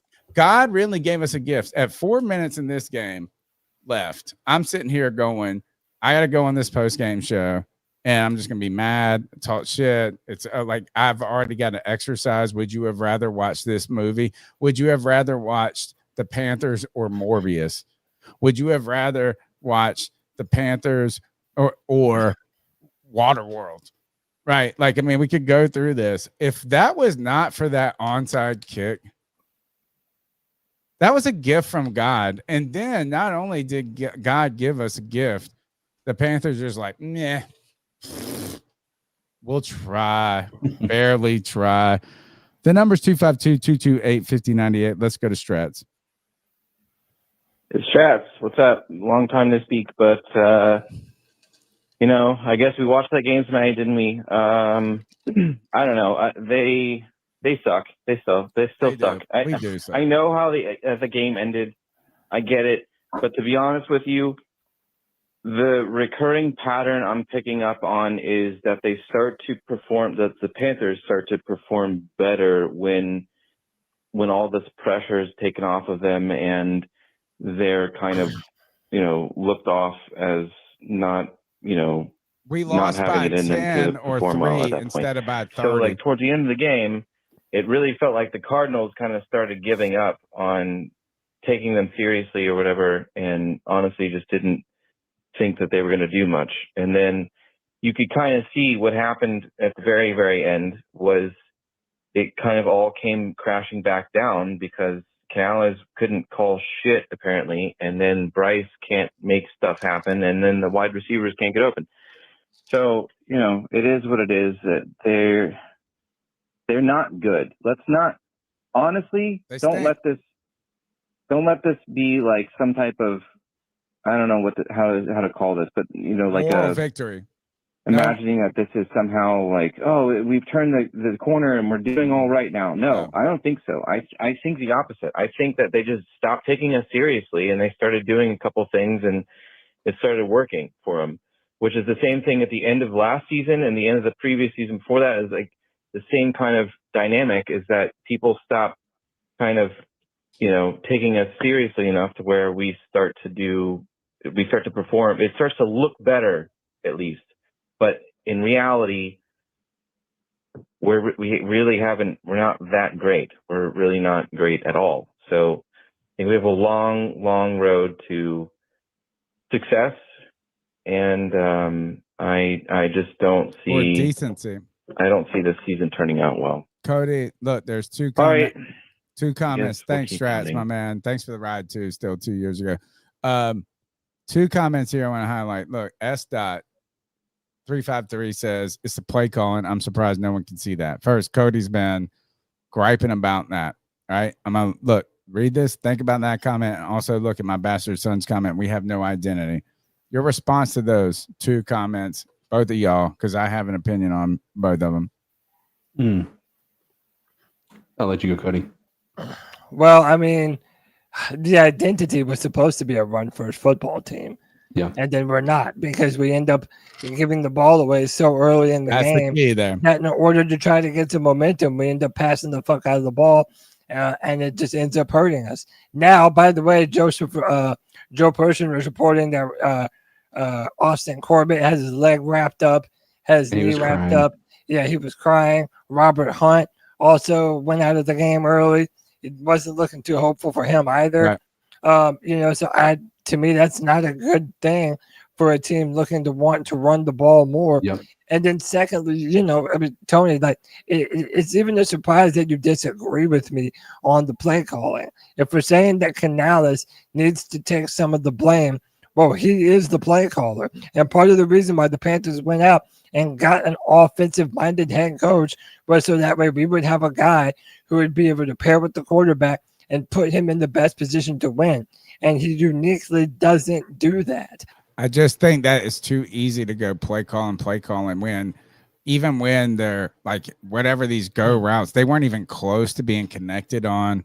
Everything was breaking down. Point. No, I mean, like, so then what? Then you dump. Then you're saying then the good call is to dump the ball. No, you go over. You don't have time, bro. You have to move. What would you rather? Would you rather be at third and would you rather be at 2nd and 5 or 3rd and 10? 2nd and 5. You want to have the shorter but here's yardage. The thing is that like even with it doesn't even matter the play call when you're under duress and you just panic. So you know what? We'll go back and watch the film and do that. But my eye test was not like, oh, you could have called a better play. What my eye test is there was failures at so many levels, from whether it was the offensive line to Bryce to a player not making a play. I didn't go, oh, well, we were just sending everybody deep. I didn't feel that. I just didn't feel that. I felt like is right when the moment gave you an opportunity, like you just like nobody did anything that needed to be done. Yeah. CK, the next comment was from my bastard son. We have no identity. And I thought that the commentators hit it very well. They were talking about XL, unlike Mike Schlereth last week that just came after my man. Like, you know what I'm saying? That was throwing him out. Like people, I was at work and people that just kind of casually like, damn, Mark Schlereth really shit on this guy. I was like, damn, like we talked about it on the post-game show. Yeah. But I thought this when it came to the identity part, they were like, oh, they're trying to get him involved. And then they went to he's not a part. Like, where is this guy? How is he not making a difference? Like they weren't trying to be mean to him. But then one of the commentators straight up said this is it's hard to evaluate this team and a player when you start out in the negative from the beginning, right? Like, it's like, how do you have an identity, Kev, is what I would say. Like, how do you run the ball and have that when you're down in the hole right out the gate? And then, to be honest, this offensive line is just names at this point. It's like they're not. Yes, was this where the Cardinals just getting pressure on Bryce all day? No, like towards the end, he had more time and some different things. But when you have an opportunity, 3rd and 1, and you just can't get a yard, you can't run it. You can't run it. Two 2-point conversions. Like that's right. That's the part that's so disheartening to me is that, if here's the thing that's interesting is everybody wanted to talk about that second 2-point conversion, running the ball and us not making it. And they were saying like, well, it didn't work the first time. Why are you going to come back and do another run play after that? Because the moment that they do a pass play that fails, they're going to be like, you should have run it. Yeah. Right. Like we should have been able to get those 2-point conversions. But for whatever reason, like that Arizona defense was every time that it mattered, they were getting us in the backfield every single time. It didn't matter whether it was Chuba or Dowdle. When it mattered, they were getting a tackle for a loss almost every single time on those like 3rd down, 4th down situations, right? Or 2-point conversions. So yeah, I mean I don't disagree, Tony. I think that last week the offensive line struggled early, and then they got it together, and then I think the same thing happened this week, and then it fell apart when Robert Hunt and Austin Corbett came out of the game at the end of the game. So I think losing Robert Hunt is incredibly problematic. I'm so hopeful that this dude. I need to. I really hope this dude does not go out for an extended period of time. I don't think Corbett was a bad. Like it is bad because you lose a starter, but the snaps were crazy. Still the same shit. We knew that Corbett was going to be hurt, and I'm sorry, I forget. Like, I'm sorry, that sounds terrible, but like the history. Everybody that wanted Cade Mays to start over, I said, look, is Corbett's going to start? You're going to look and there's going to be an injury. He's going to be stepping in. He didn't play well, but this offensive line has not been an incredible strength for this team, ZK. And Icky did. Average. Look, is Icky, let's give him some grace coming off an appendectomy. The first play, I guess. Yeah. Welcome back. Problematic. He wasn't terrible. Man, he was all right. Like, at some point, we just got to overcome that we're not great.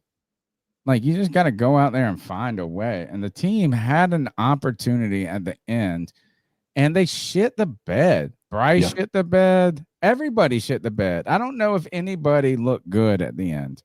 That last drive. It was, it just kept on. It did feel like it was just kept on being like, all right, you guys need a little bit of help. Here you go. Here's one more chance. One more chance. In all fairness, I do think that went 2 ways, right? The intentional grounding call, they missed a holding call right before that holding call that they called in favor of, of us there at the end. That important one that was that fumble that luckily got overturned. So I mean, to be fair, they were missing some calls, and they did make a bad call. And I think that intentional grounding hurt us more than what we want to admit, because putting us in a was it? It's a bad call. Do you think it was second a and code 20. call, or do you think I think it was was the right bad. call? I think He it was getting bad. hit. Yeah, I Right? think Like, I don't. does that not factor in at all? It's supposed to, but I don't think it's something they can challenge. And so I think that even if I think the problem would be that I don't know that it was an arm that impacted his throwing. It might have been his I own felt like he player. got hit in the shoulder. I agree, but I Like, think he got hit, and he what didn't I have, wonder is if it's not a defender that hits the quarterback, if it's not considered like if it's or not was it given a that benefit. lineman? I don't know. I wonder just if saw him because they get were hit. pushed back into his lap, and so I do think that impacted things way more than we want to admit, because all of a sudden you guaranteed lose the 10 yards, you guaranteed lose the down, and we're now third and you're 15, right? now you're third and no, we were third and 20. And then we got the But then false they had the offsides, and then there was a couple of other situations. Like I don't think that last drive was I don't think it showed Bryce was doing anything special, but I also don't think it showed us that he was like trash. god awful, right? At the same time, I think that there was failures that it just I think what it did is it illustrated how much of a team sport this really is, because you really have to have things firing on all cylinders in most cases. And that just wasn't the case in that final drive. And I think losing a guy like Robert Hunt right before you go out there to try to win the game, and with a minute and a half left in the game, I think that's incredibly detrimental. We don't have the defense. We don't have the talent. We don't have anything to be playing from behind from the beginning. We're not good enough to spot another team 3 points, 7 points straight out the gate, an extra possession. We need every possession. Let's go to the next call.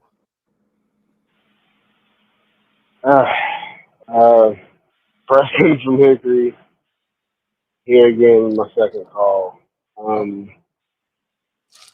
Yeah, we're cooked, guys. We're cooked. Yeah, Bryce looked all right against prevent defense in garbage time. He looked okay. That last, I don't know what the fuck that was. I mean, the refs tried to help us out. Nobody could get open or make a play. I mean, Bryce is just holding on to the damn ball way too long. Either he's just holding on to it way too long, or nobody's getting open. Because this is just, which is a familiar problem that we've already ran into in years past. Look, man, really the main thing, we got to start fast. This offense has to, they need a kick in the ass for his offense. I don't know what the hell's going on. I don't know if it's the time zone thing where they have to go all the way to the West Coast this week. That's not it. They just stink. Whatever it is, they need to get the shit together. Offense has to wake up. Like I said on my last call, offensive I'm head playing coach out of order tonight because I'm not going from why we shouldn't 4 be o'clock. moving the ball and scoring points at a higher clip than what we are, and earlier than we are in the game. So, Bryce looked better, I guess. The offense looked a little better than week 1, but this still doesn't give me hope. I don't see us winning next week either. Again, like I said, I don't see us winning a game, and I'm not picking us to win a game. So we show that we actually know how to win from start to finish for 60 minutes of football. And until our quarterback stops holding on to the damn ball, so that until our receivers can learn how to get separation. Overall, we gotta. Oh yeah, and on top of all that shit, 2 of our offensive linemen are hurt. Or Yeah. just Robert Hunt. I think it's just Hunt. Yeah, that's a huge The blow, ball doesn't man. look like he's gonna pan out. He's out there bear hugging dudes. So another Sunday, boys. Keep pounding. Keep pounding. Hey, Thanks for let the me. call, and bro, these people, we need you. These guys are showing up with the copays in therapy Bro, session. Cody, Dude, between the free for all and today, dude, between the free for all and today, Flame for Jesus has to be close to $200 in donations. He is the man, dude. Flame, we love you, brother. I will say it again. We will fix it by doing it right for once. Fire the GM, but keep the money man, Brant Tillis. Then let the GM hire his guy at head coach. Then we let the head coach hire his staff. Hey, man, I'm a fan of Dan Morgan. I don't want to do that yet, but we will see, man. Mr. Stratton says GM firing. No, Dan Morgan might be one of the only factors in helping turn this around with consistent personal progress. Firing him is a bad thing, I think. I'm on Strat's side when it comes to Dan Morgan. Flame for Jesus says, I don't like short quarterbacks, period. Bryce throws bounce passes when he has plenty of time. I guess he took Tepper seriously when he said point guard. Damn, bro. Ouch. Yeah. Hey, I hate to jump ship. I gotta leave out a little bit early. All right. I got some stuff going on over here. But I love y'all, man. C3 Legion. We appreciate y'all, dude. It was a tough one.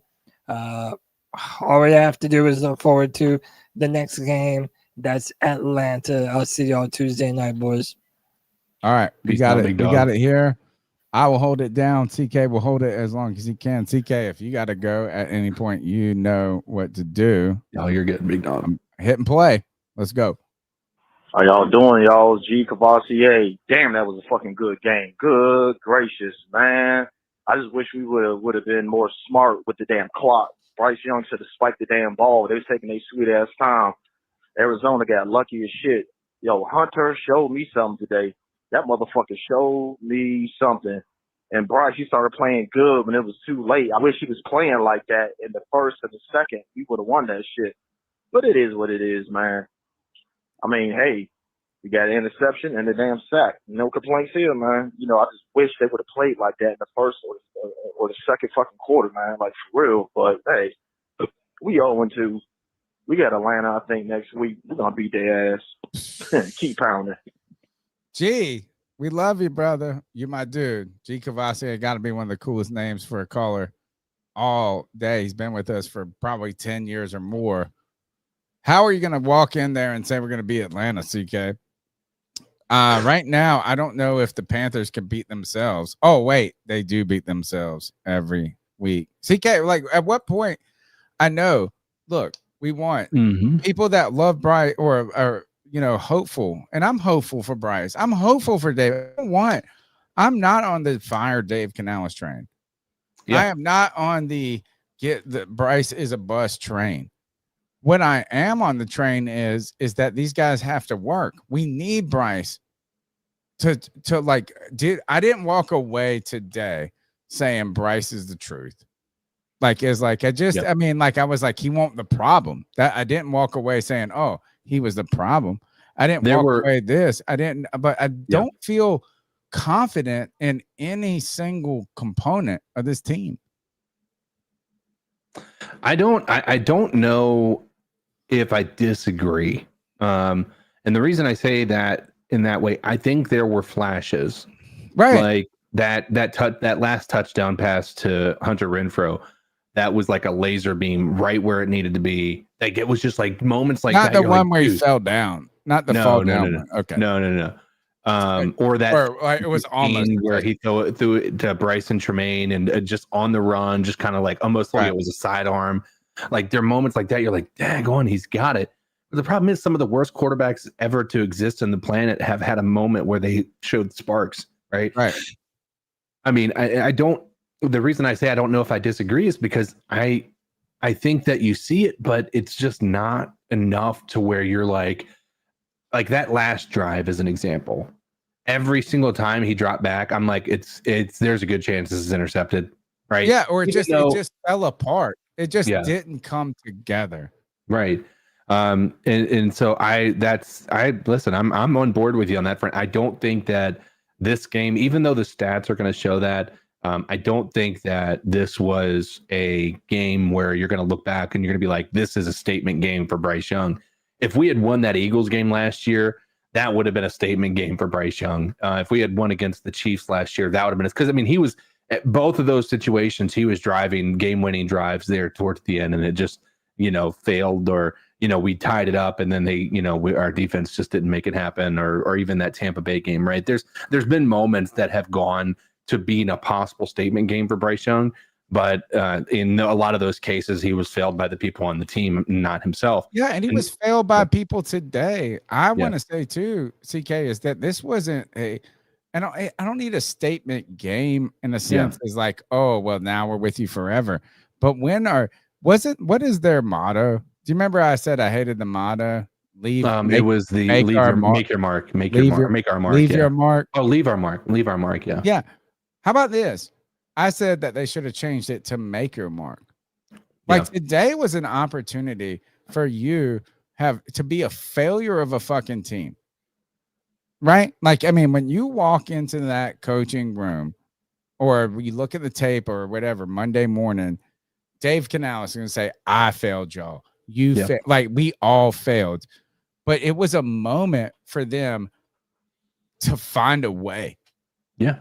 It was a gift to find a way. And it's not Bryce. It's everybody. Like, nobody. Like, when do we get, when they had that onside kick, dude, I mean, first of all, it was over for me in my mind for a long time, right? In the third quarter, I said, if they don't score a touchdown on this drive, which they did, and then they had the failed two-point conversion, I thought that felt like it was the end. But I was actually not thinking of a moral way. I was looking at the time. Like, is there going to be enough drives left for this team, even if the defense shows up? It wasn't like I hate this team, I don't believe in anything. It was just like, if we don't get a touchdown mathematically, I don't think you can pull it out. Yeah. Right. They get the touchdown, they don't get the 2-point conversion. Then you go down, all these things happen. You get that the interception, then all of a sudden you get this back, and then the onside kick is like we literally had a moment to negate all of the failures. Yeah. And if you would have done that, if this team somehow, this offense would have somehow, Bryce, Dave Canales, pick every fucking person, Bryson Tremaine, which I think he should have caught that. Well, Xavier Legette, soft as fuck, bro. Like he gets hit and he's not catching the ball. I'm sorry. Everybody on this team, they had an opportunity to wipe like a baptism in a sense of all the problems, and those problems still would exist, bro. You know what I'm saying? Like, I'm not walking out there going, oh, Bryce Young, fucking Hall of Famer, Dave Canales, the greatest coach ever. But if they would have kind of reset to center, and we just can't do it, man. We're fighting from behind all the time at every moment, from every person, every player. Even the best players are fighting from behind. And that's my problem with the way that this stuff is this team is built, and the way that this feels like it's being coached is it feels like we're in a situation that no other team needs to be in, like, or really it feels like none of them are ever in. And that is that it has to be perfect for us to win. Right. And it's imperfect from the first play, CK. Yes, that's it's like game over.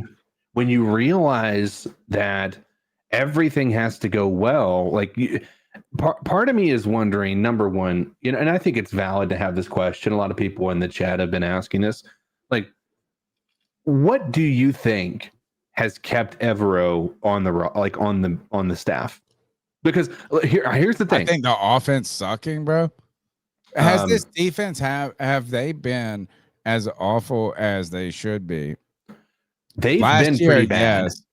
They've been pretty bad. Did the defense lose game one for us? No. Did they lose today for us? I think they contributed to both. They contributed to both. And what I mean is that they're not top half of the league. Sure, but we knew they weren't, man. We knew they didn't have the talent to be that. We knew that. But that's my point. Is why are we going into this situation with this year? Number one, you might be able to forgive Dave Canales for keeping Evero on for last year. Coming in, he's hiring a staff. He's like, listen, if there's one staff that I can keep on, if there's one group I can keep on staff and not have to try to rebuild from scratch, let me at least keep this consistency going instead of having everything just be brand new. After the way the year went last year, no matter whether you want to blame injuries or not, what is making him stick with Evero? I think too, that's where we got to come back. While I think it's easy to go to Evero. Like, I mean, Canales has to take some of that. I think you're right. Flame for Jesus with the C3 copay, because we're in therapy. It's Sunday. Make Sundays great again. One day they may be. Doesn't look like in the horizon. Flame for Jesus. God bless. 2 straight years of making lateral moves because of the QB you wanted. Dan Morgan, you don't want to be wrong. Just like Tepper on Bryce, keep letting the defense go. They're invested in Bryce. I mean, and while Dan Morgan was part of that pick, he was assistant GM or whatever it was at the time, but they are ultimately invested in Bryce. Like, his cutting bait too quick is just as bad as cutting bait too late. And I don't think the Panthers had the luxury of cutting bait with the quarterback. Maybe they did. I think the Panthers, though, if this doesn't work, CK, I was thinking about this. I was crying in my heart, thinking about the long term, where we're going to be at on this podcast in a year or two. If this doesn't work, the best case scenario, and not the best, I'm not rooting for it, is Dave Canales, somehow the coach survives. Right. Like, as we bring back the same coach and we're only in the hunt for a quarterback. And then people are tweeting that the college quarterback ranks are thin. You know what? I don't even want a college quarterback right now. I want Lenore Sellers, which I think was Cam Newton 2.0. Like, I'll take Can't have him now. I already got injured, didn't he? Well, he got ahead. Like, he got concussion. Like, okay. You know what I'm saying? He got like early, so I don't think it's crazy. But like, I'm down with Lenore Sellers. Don't sell me on Archie Manning or whoever these fucking people are. I think that if this doesn't work, CK, if Bryce Young is not the quarterback of the Carolina Panthers next year, and whether or not Dave Canales is the coach or not, we're looking at bridge veteran quarterback. Think of Seattle and Sam Darnold. Think of Las Vegas and Geno Smith. Russell Wilson, Giants, or Tampa, even Aaron Tampa Rodgers. Bay. And I don't think Baker is a bridge quarterback. Well, I think they are veteran. They're people that didn't work originally. I get what you mean. That Okay, you're not going into the draft. I am not looking after this draft and this trade up in this. I will not be excited of us taking a rookie. Like, I just won't. Like, I mean, I'm out on it. I had Cam Newton. He was the guy. He was my dude. We traded up and got the number 1 pick for Bryce. Like, we are in bridge mode. I don't believe and it's going to suck, but it won't be as bad. If by the end of the year, that is, I mean, here's the only thing that I think is going to prevent us from moving forward with a different QB, or at least have a QB competition next year. And that is Bryce Young just putting together a franchise quarterback kind of campaign from here on out. Whether those result in wins or not, I don't know. As much of obviously that's not going to be an important component. And if he's not able to pull together drives at the end of the game to make it, to win those games, then you got to ask yourself, do you want to keep a hold of a guy who can put up numbers but not finish the game out like he did today? And so I think that there is a good chance that, based on the way that this season has started, that if it continues the path that it's on, that we are going to be in the market for a QB. Yeah. Now, is it going to be like we're getting a QB that we know is going to come in and be the starter? I don't know. I think I say we just go vet. I'm sorry. I don't like this whole bet the farm. I know it's like, I'm sorry. Like, where was Patrick Mahomes 13 or whatever? Like, if we have the number 1 pick, I don't know, man. I've not found this process fun. Yeah. I would just say this is I just want to go back to when Cam Newton was drafted. We stunk. I love Cam Newton. He was a star and it worked. And then all y'all assholes not y'all, who are listening. But there was a moment. Do you remember where people were like dissatisfied with Cam Newton? They're like, oh, he's not good enough. Do you know we would trade everything for 2013 again? The biggest we would blame trade I had, everything for 2012. Like, I mean, like even the not the best Cam is that there was this, like, there's so much risk. Even like you look at the Bears and Caleb Williams, it's like, I don't know if I can go through it again. Like, I don't know if I want to get married to a virgin. If I'm talking about, like, we're going backwards just slightly about the blame that I place on Tepper, and many people are going to say that this is a bad take, but I still maintain it. And I maintained it in the moment when everybody was saying that we should have moved on. Tepper's decision to move on from Ron Rivera, in his it was incredibly premature. It was 2 seasons removed from us making the playoffs after 2 years of injuries and from they Cam forced Newton. the defensive change. Yeah. And so it was that ever since that moment, it's felt like it has been just bad on top of bad on top of bad.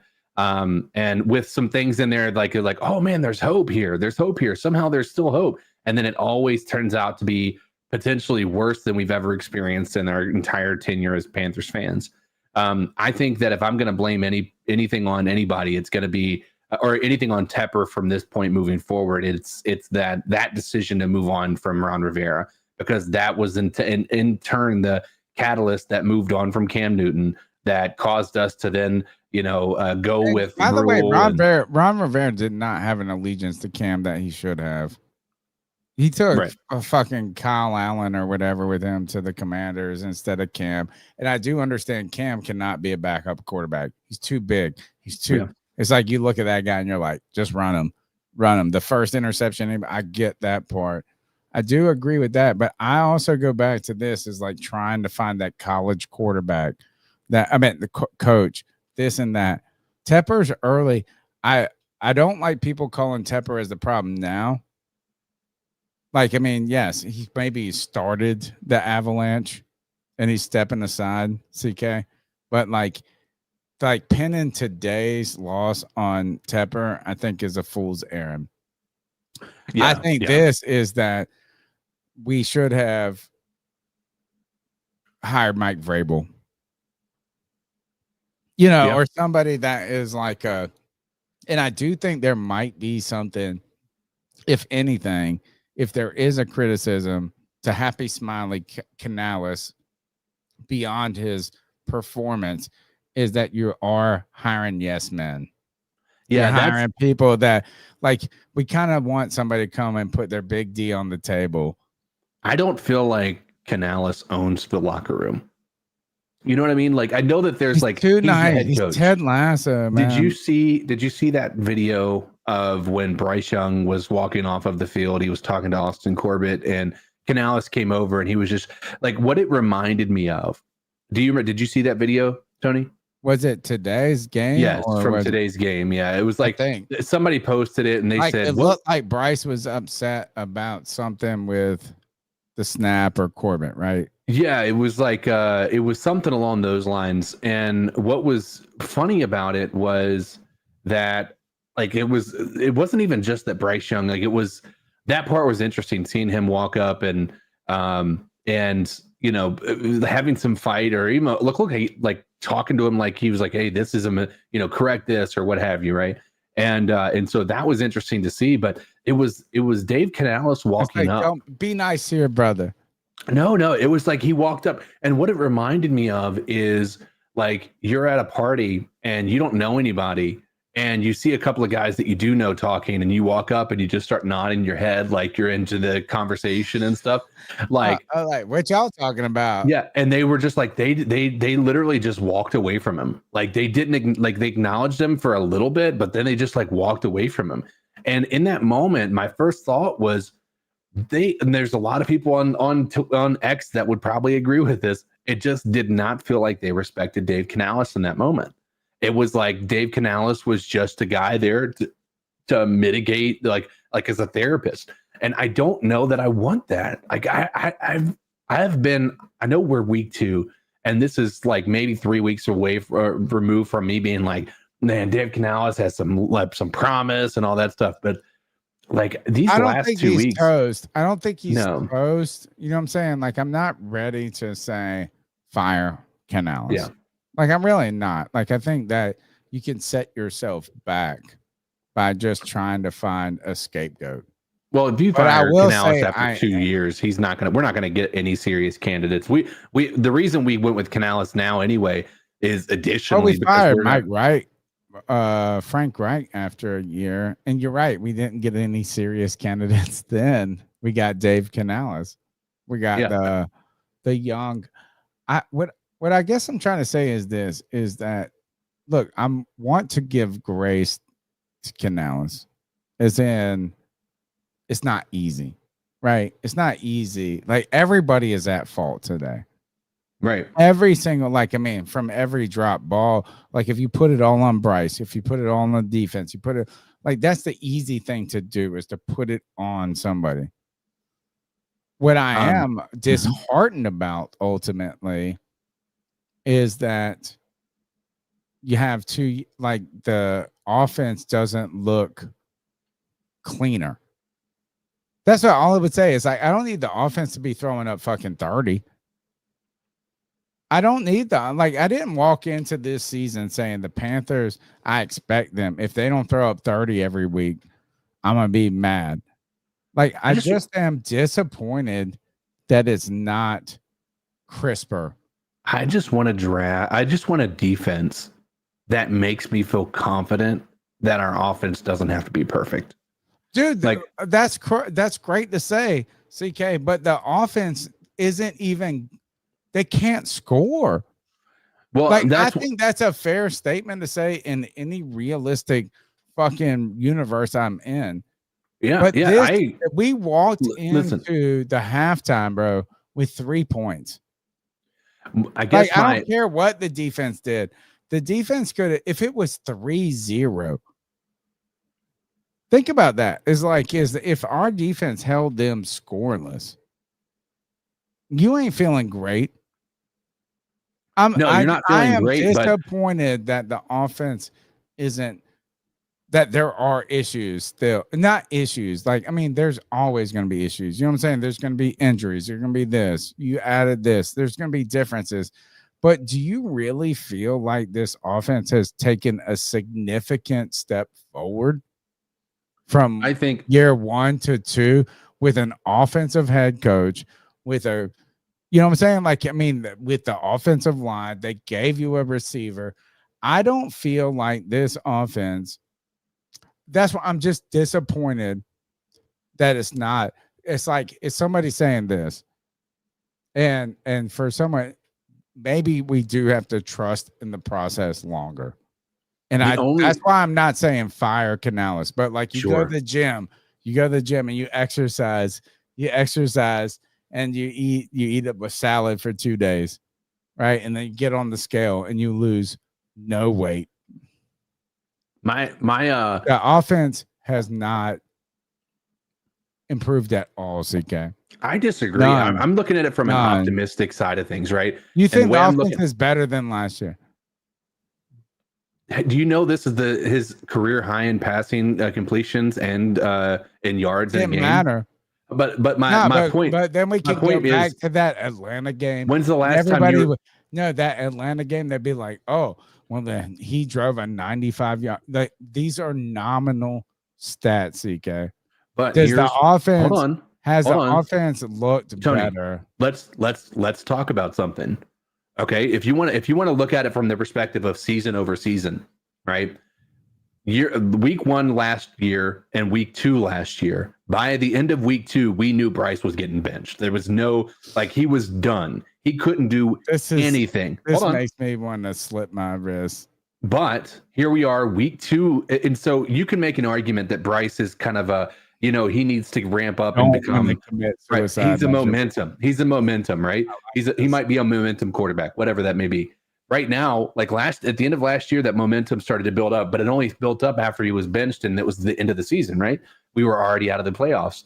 The hope, if you want to come into some optimism, which again, you may not want to, and that's fair. You know, No, you don't I have to be do want optimistic. to. I'm looking for But optimism. I the don't want optimism to you can kill take I is don't we're want to metaphorically kill myself as a Panther fan. By Sure. the way, I don't mean that suicidal, folks. If you do have suicidal feelings, we can go see a counselor. I'm not saying that.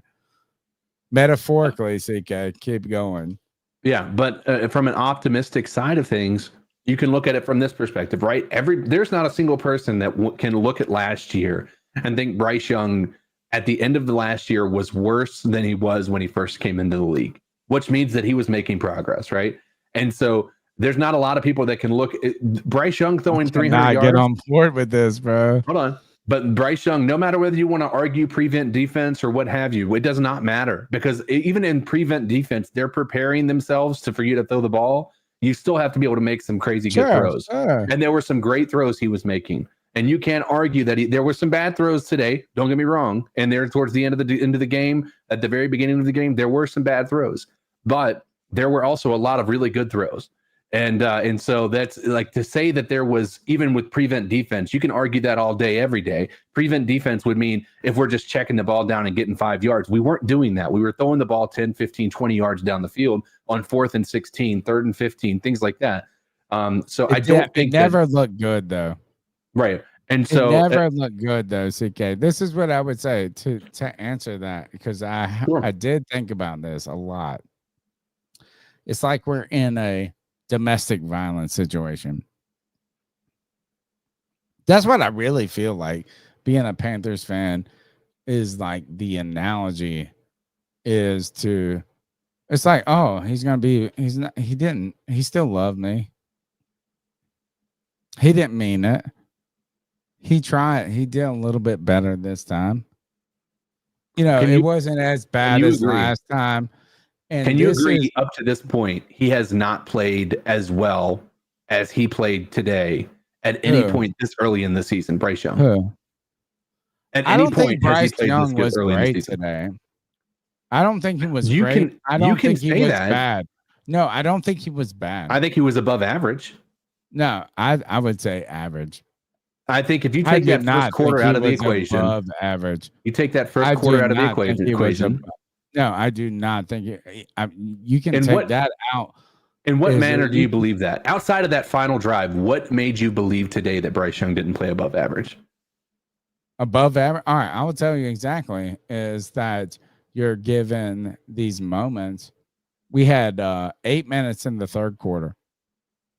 We're down, 27-10, or it's like, I need to look up the numbers, but it felt like this. The time, there was not enough time on the clock to win.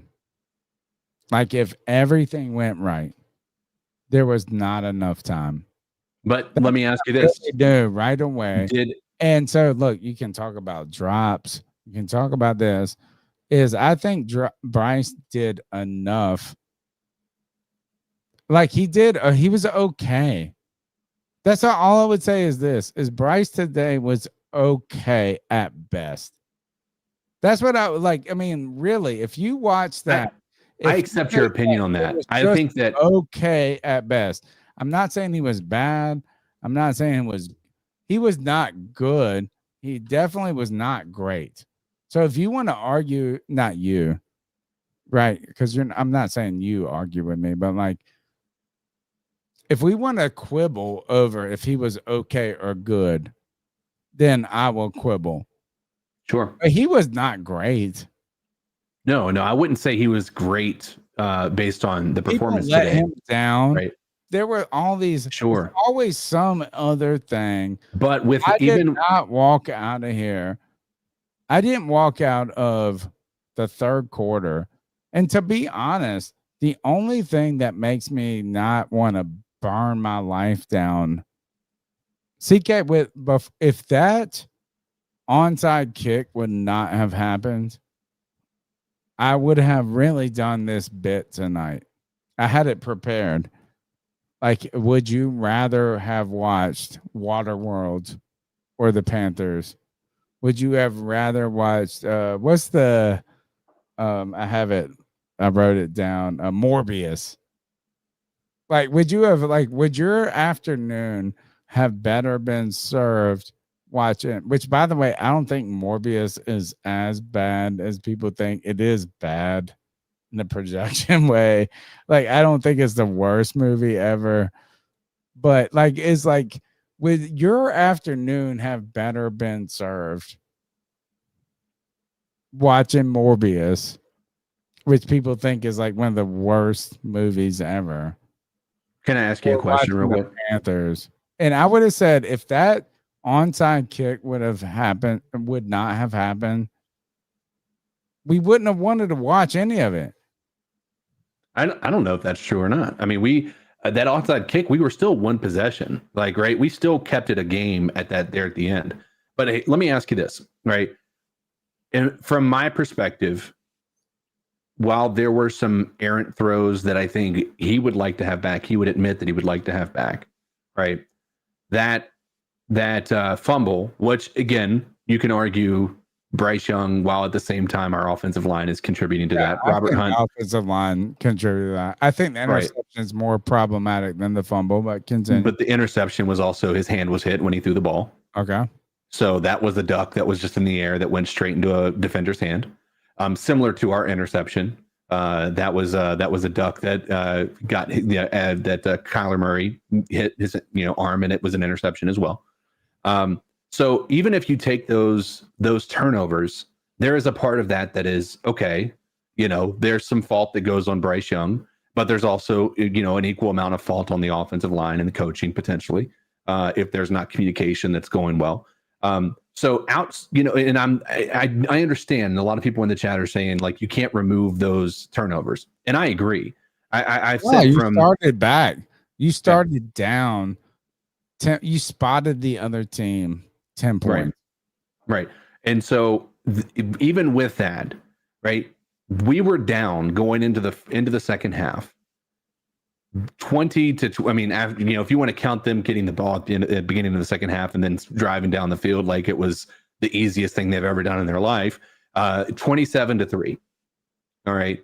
What did you want Bryce Young to do differently that he didn't do in that final four, in those 2 quarters when everybody says that Bryce Young isn't clutch? What did he not do that made you feel like he wasn't playing exceptional? Oh, final 2 drives? The two quarters at the end of the game.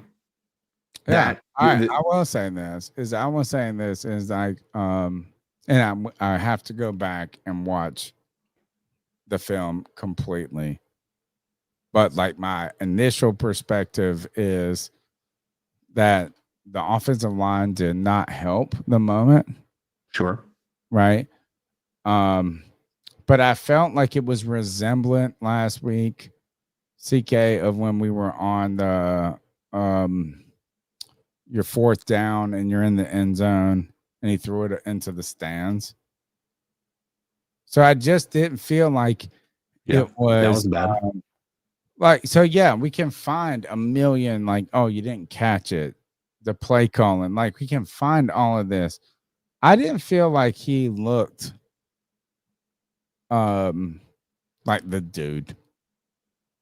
And it's not like so it was an eye test. He was maybe, yeah, but like is even him trying to scramble out at that last play where we got bailed out by that defensive call.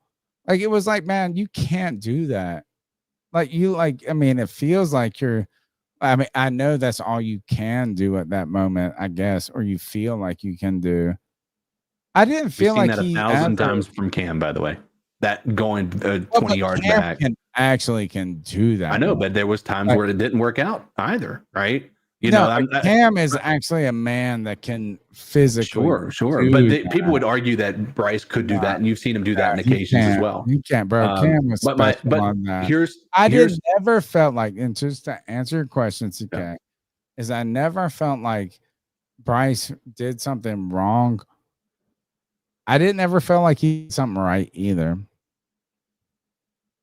Like I feel like we're always trying to find something. It's like whatever. It's like he doesn't. I I just didn't walk away going, oh man, I feel good. Like I'm trying to make excuses for my kid. It's like my kid that landed up in jail. I'm like, oh, he's a good boy. And like, he had all these circumstances. I'm sorry, man. Bryce didn't do, he did enough. He wasn't the problem, but he wasn't the solution either. And I'm not done on him. I'm like, please don't take this the wrong way, folks. Like, I'm not done. Like, I'm just waiting for the moment, like where it clicks. Like, when does it fucking click? And I think the offensive line has been problematic in this, but I don't think that like at any moment, like whether it's a low ball, like you had a couple of low balls, right? Like so then we're like, oh, XL sucks, which he does. Like nothing just goes right.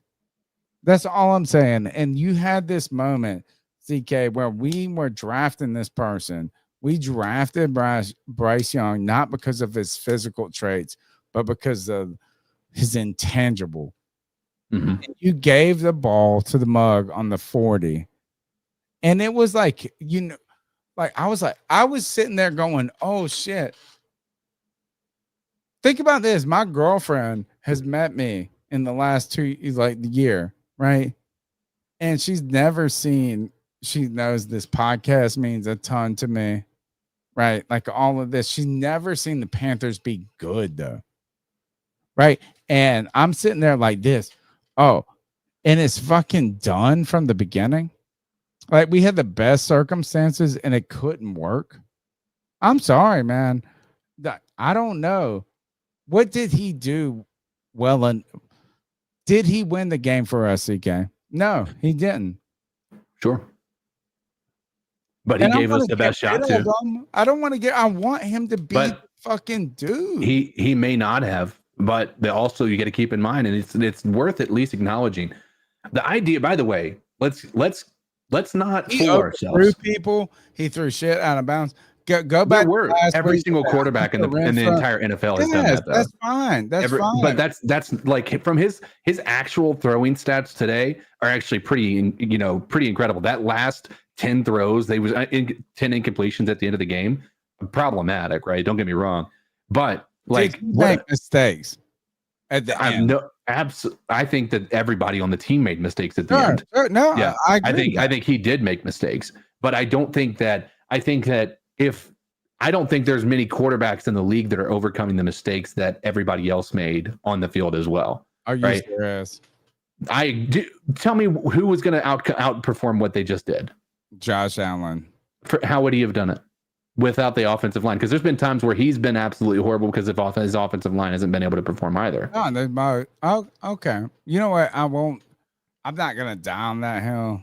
No, I agree. I think Josh Allen probably would have a better shot. Is today, if we had, think about this, is that you had a minute and 44 seconds left. Mm-hmm. Right? You did not. We didn't deserve to win this game. We did not even deserve to be in the conversation of it being respectable. Sure, but doesn't Bryce get some credit for that? Great for Panther fans is like, like we can still have 2 more weeks of talking about whether or not Dave Canales is okay or not, if Bryce is okay or not. Honestly, if we think on the reality of this, is that we should be on this podcast saying the season is fucking over. Right? Like, I mean, if you take away the last 4 minutes of that game and we walk into this show, the season is fucking over. Bryce Young dead. I don't think he was terrible today. I don't think he was great. I think saying he was good is a little generous, but stats. But you could see the argument for it, right? Yeah. But like you would say, if you were to look at it from the perspective of, does he lean further towards the better than average or worse than average today? Wouldn't you say that he's a little bit above average from what is that? That's what I mean, right? So, but that's my point is you wouldn't say that he's backwards. And even when you take the turnovers, everybody in the chats wants to talk about the 5 turnovers, right? 3 of those turnovers are interceptions that were other people's fault, right? No, He was hit while throwing the ball. No, that's relevant. That's incredibly. You're making an argument. Your belief system here is that if so he that didn't, first pick was completely his fault. No, in last week, no, it wasn't. Like, yeah, it wasn't. He got hit while he was throwing the ball. No, the like first, he was like think both back, of his 2 interceptions. You said 5 interceptions. He's got 3 interceptions or whatever. The and 2 first fumbles. one in last week was XL's fault, but also his fault. He shouldn't have run. Right? I mean, like, I forgot about that one. My bad. That one that was not his arm was hit. Yeah, that's his fault. That was his fault. I forgot about that one. Is that if we got the ball like we did today with 1 minute and 44 seconds, would you feel better with Jordan Love? Would you feel better with Cam Newton? Would you feel better? And I know Josh Allen is the most insane, great quarterback. We called him White Cam for a while. Yeah, I think everybody would prefer to have. But he wasn't like that coming out in the draft. You know, Josh Allen wasn't the first pick overall. But he was. CK, we are looking for anything.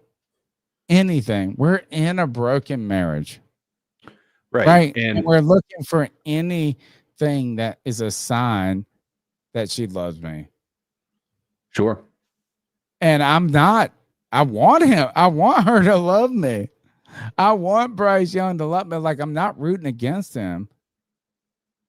But we're sitting here saying below or average play is enough for our love.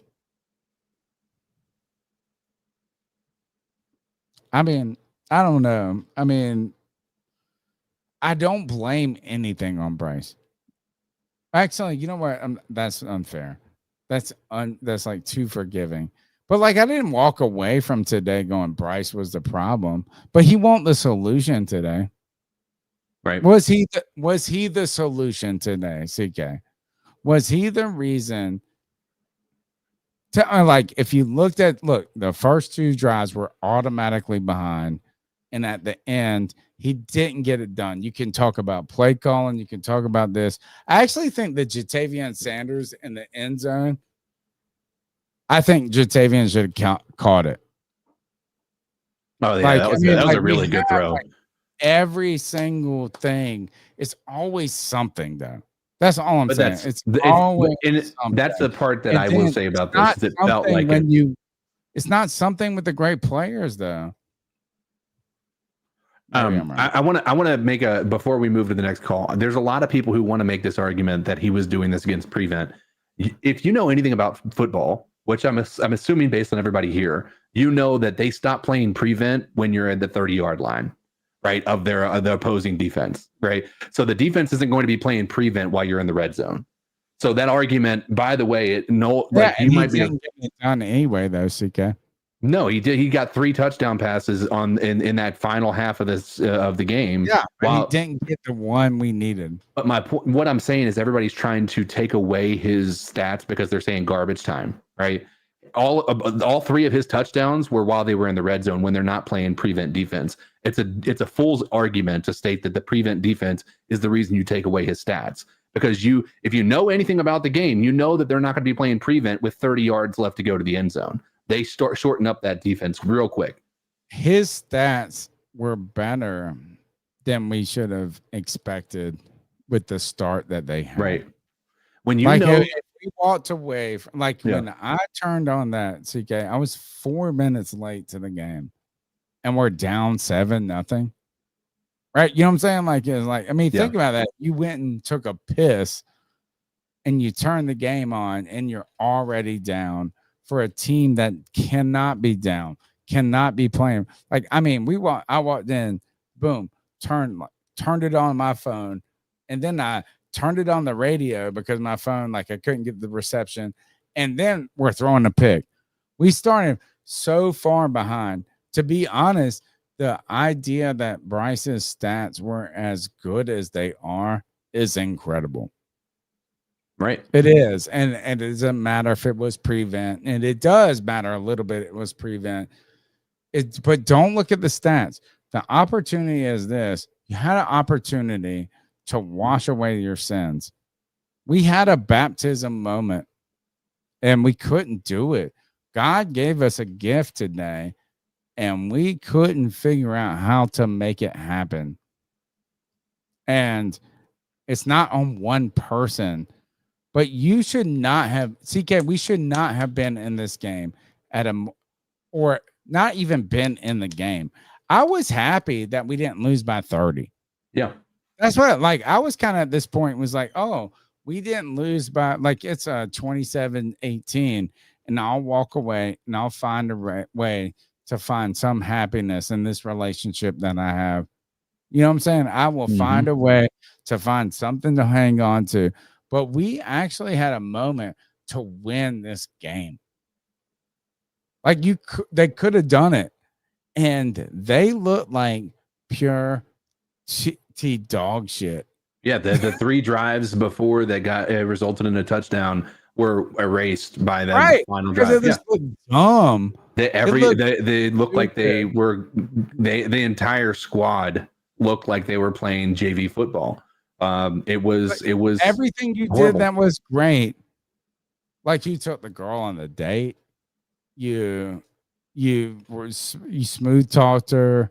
You did everything right. You opened the door for her, and then you got in bed and did the wrong thing. How many more calls we got? Enough. All right, we'll move on. Yeah.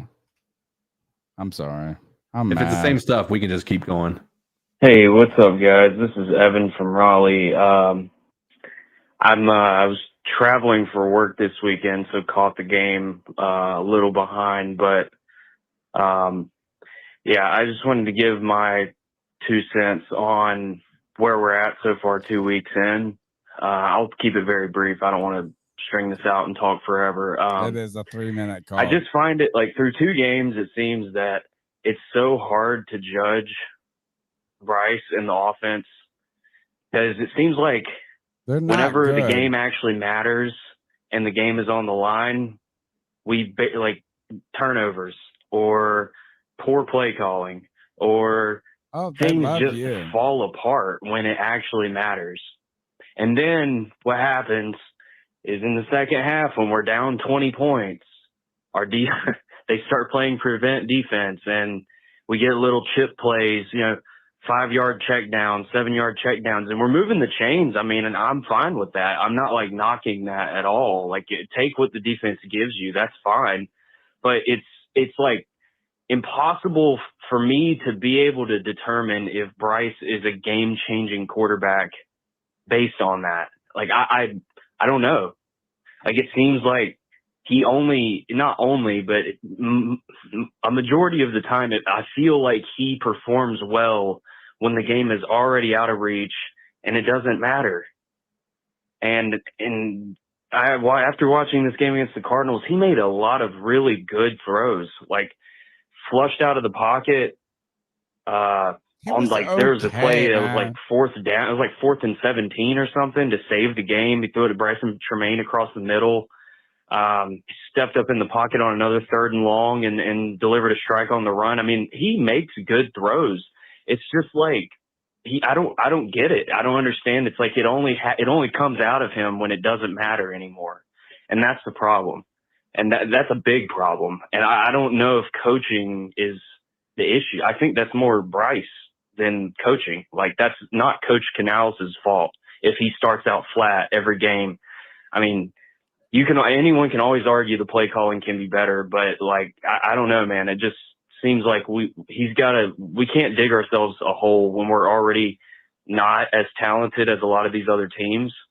And to cap it off, I don't think the defense played bad at all, really, this week. They kind of stopped the run game, or at least they didn't give up 200 yards this week, broke that streak.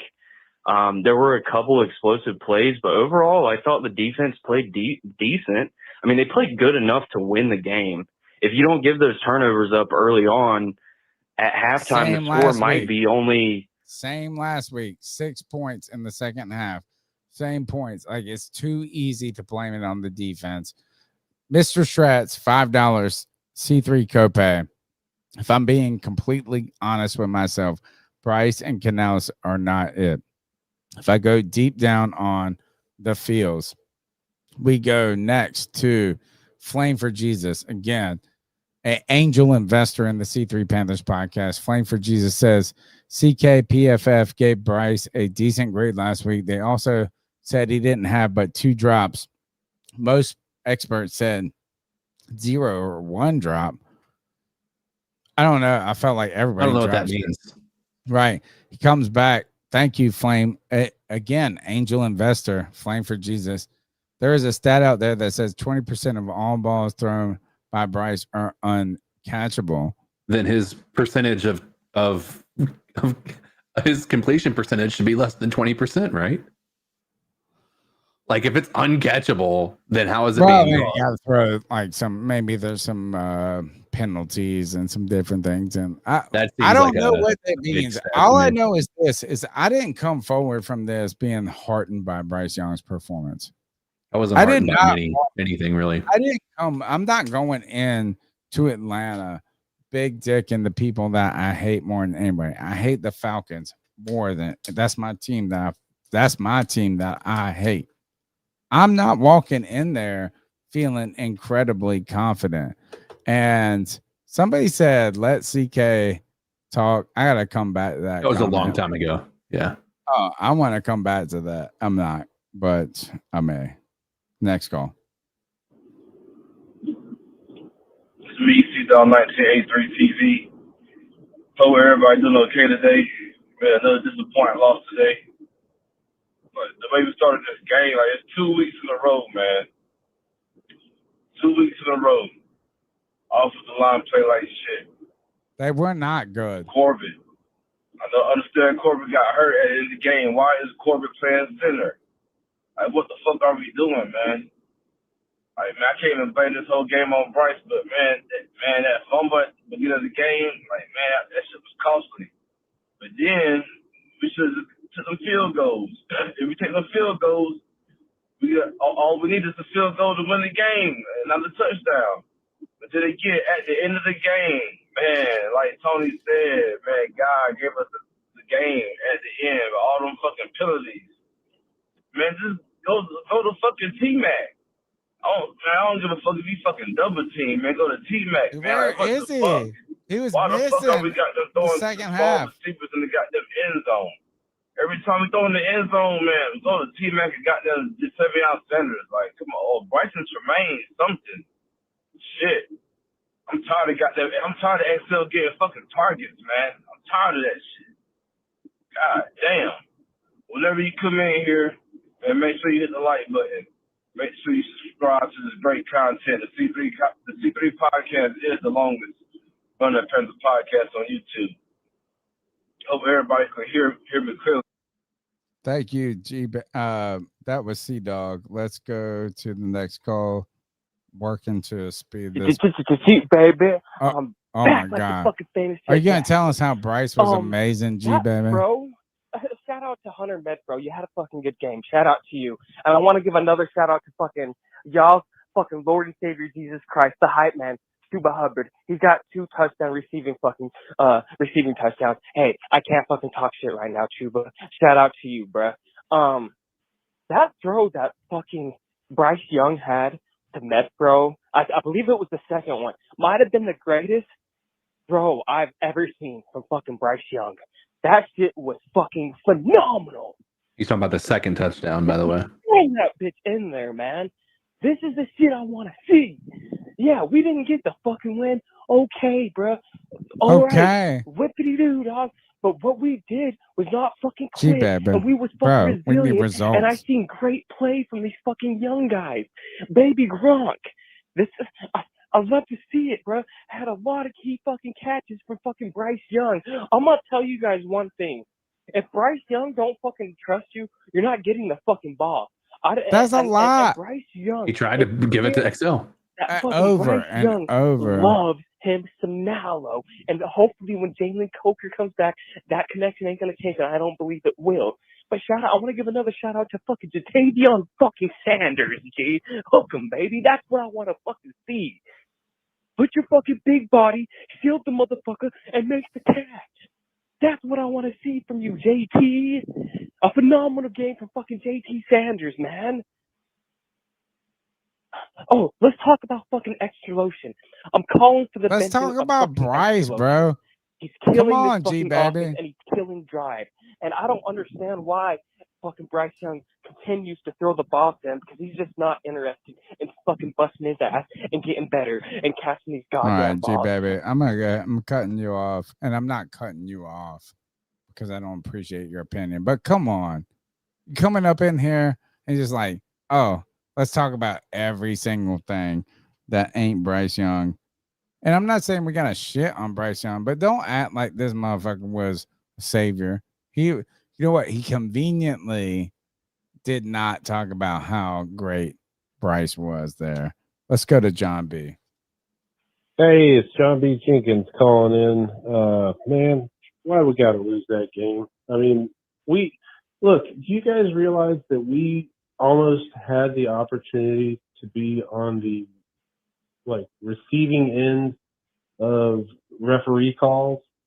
I know. We the finally Cardinals got were going to be shit. calling into their They were post-game helping show, us. being like, "Man, fuck the refs.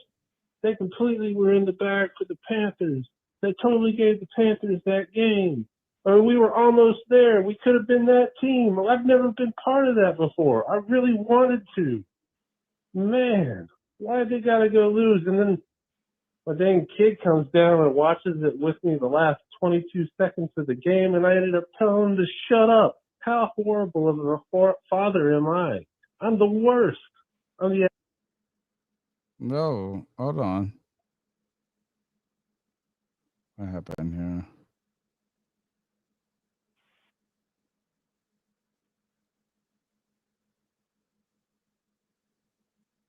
Hey, around you guys and to share in the excitement. Man, I wish. Sharing the misery right now, but I don't know. I give you guys $2 a month as it is as a copay. So Yeah, I love you guys. You have That's all I got $1 right now. Thank you. Keep pounding Carolina Panthers. Keep pounding Panthers Bronx. Keep pounding C3 Panthers podcast and go fish. John B. Jenkins out. Thank you, everyone, for your time, your energy, and your conversation, your input. That matters the most. You really can help us as a podcast 14 years in by doing some very simple things that don't take much. You can hit the like, you can hit the subscribe, you can share it with a friend. You can be like John B., who is a C3 super fan for $1.99 a month. He pays $1, not even $2. Google takes half of it. Don't worry, $1. Like we don't even have about 100 super fans, but think about the angel investor tonight that has given $40, right? $50, $60. Somebody has contributed that money, and I'm thankful for it and I appreciate it. We don't ask anybody for money, but $1 by 500 people is helpful and just as helpful. So be a C3 super fan. Suffer with us. That's what I would say is suffer with us. Let's see what we got next. What up, y'all? It's Kyle from Wilmington. C3910 Kyle. Man, I'm hurt because the same things that I was talking about last week is the same problems we have in this week. Started slow. Bryce is a confidence quarterback, so he doesn't start with confidence, so it doesn't work well. He's got to change his whole mindset to be able to adjust. And you know what? And the play calling sucked, in my opinion, because it was just a shitload of 5 wide receivers because we were down 20-3 at the half. Yeah, what else so do you like, do? You know, it's just a bunch of 5 wide, somebody make a play, you know? And to be honest, I saw Bryson Tremaine make harder catches than the balls that were thrown to Xavier Legette, and he didn't make a single one. He dropped a touchdown that would have won that game for us.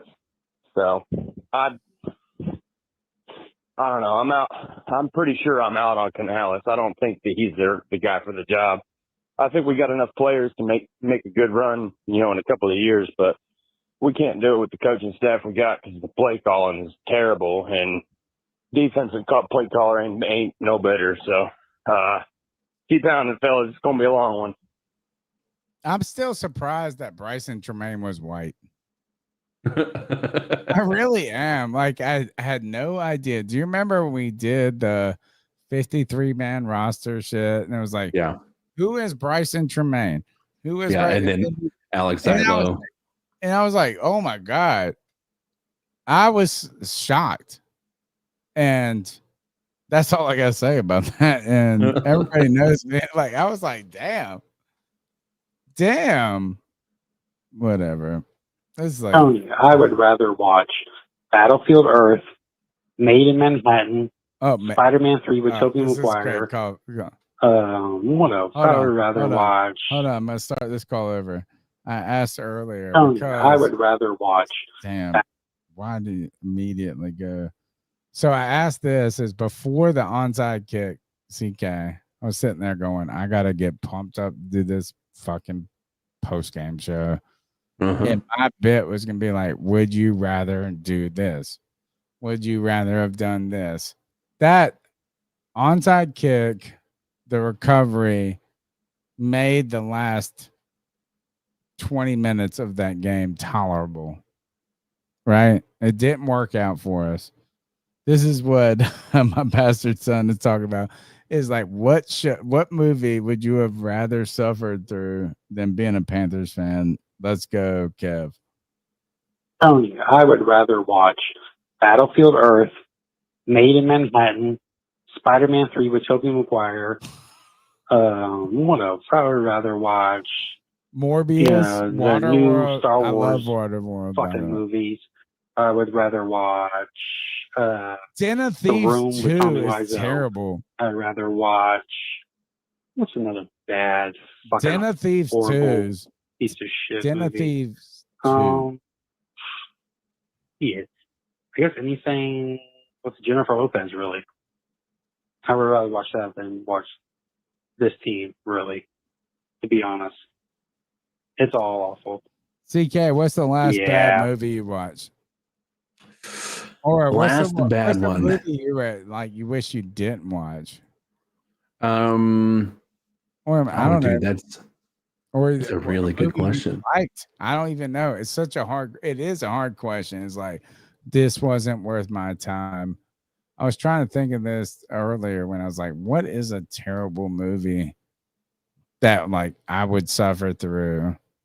And I'm on this. This is what I've been watching recently is the Amanda Knox story. Yeah. It's fucking bananas. Like, I feel bad that this person didn't murder somebody. She was stupid as fuck. I don't know. That's a tough question. Like, what would be a movie that you would suffer? It's like, would you rather hang out with your in-laws or watch the Panthers? Would you rather help your friend move or watch the? That's actually the question right there. I haven't watched it. Would you rather help your friend move because you love you like your friends, but nobody likes to help anybody move. No, I would say the answer to that question for me is I would. The movie that I would put in that is probably. The last one I watched was that it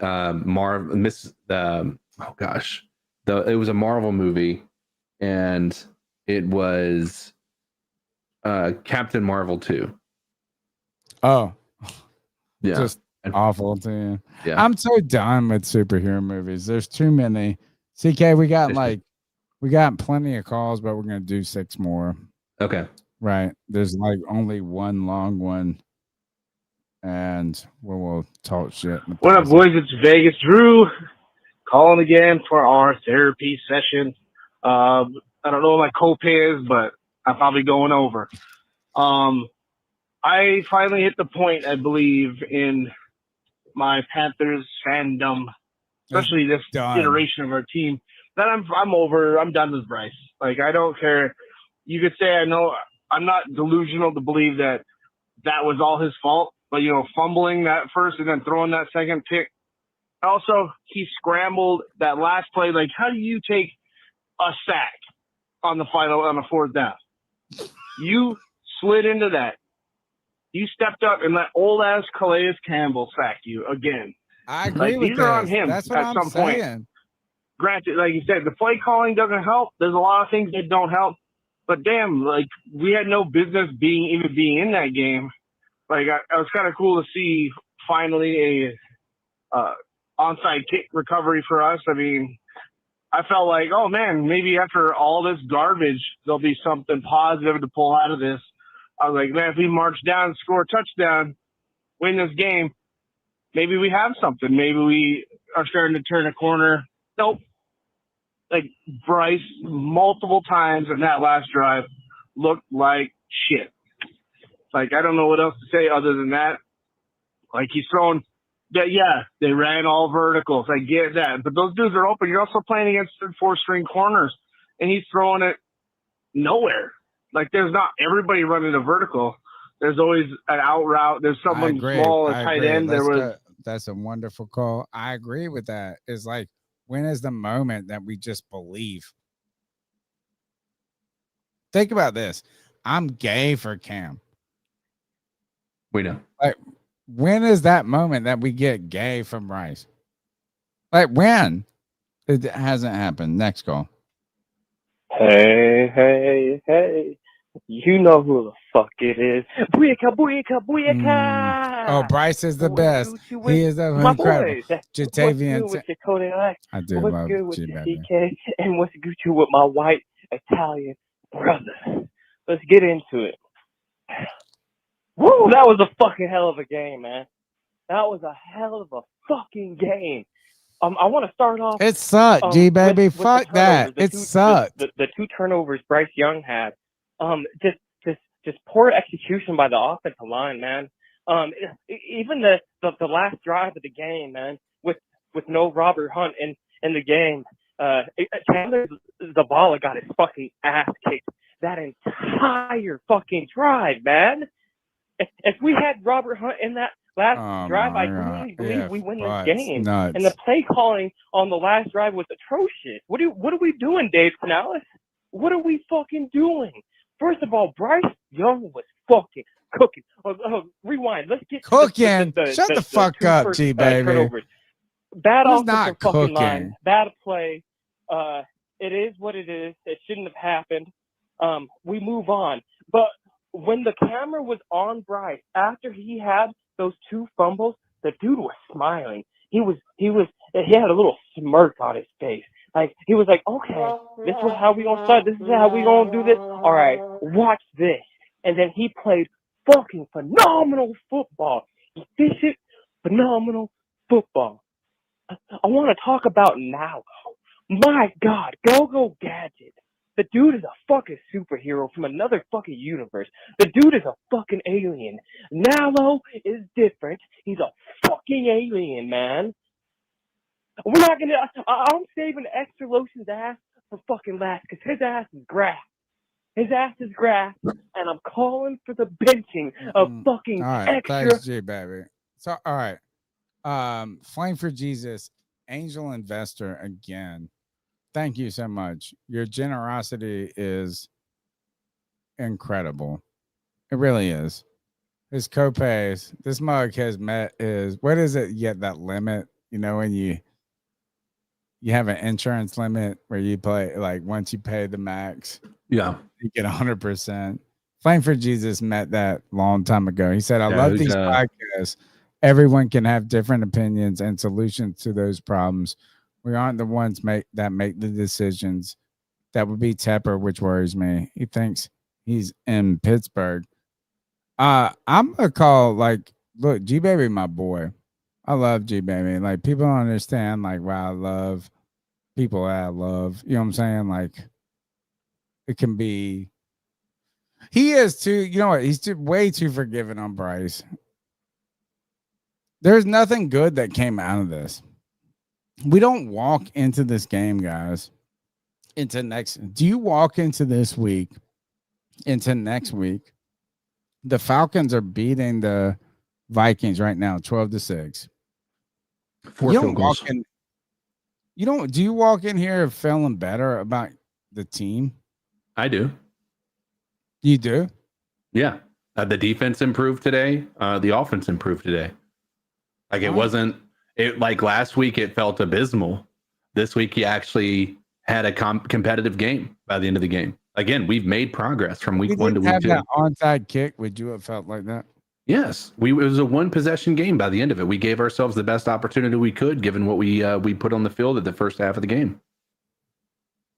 All right. Let me see. Trying to see if we got any more. We do have more calls. Like, hold on. Let me go back. I'm not taking calls before the first quarter. Here we go. See what this is from 6:48. So after the game. What is up, C3? Another Sunday? You know what the fuck that means. Yeah, just a quick recap. There are a couple calls that the refs made that we aren't going to like. Didn't lose us the game. Bryce Young was mediocre at best. Didn't lose us the game. Play calling was suspect. Either, bro. Can be stubborn with the run. But we suck at the run. Didn't lose us the game. No linebacker play whatsoever. Didn't lose us the game.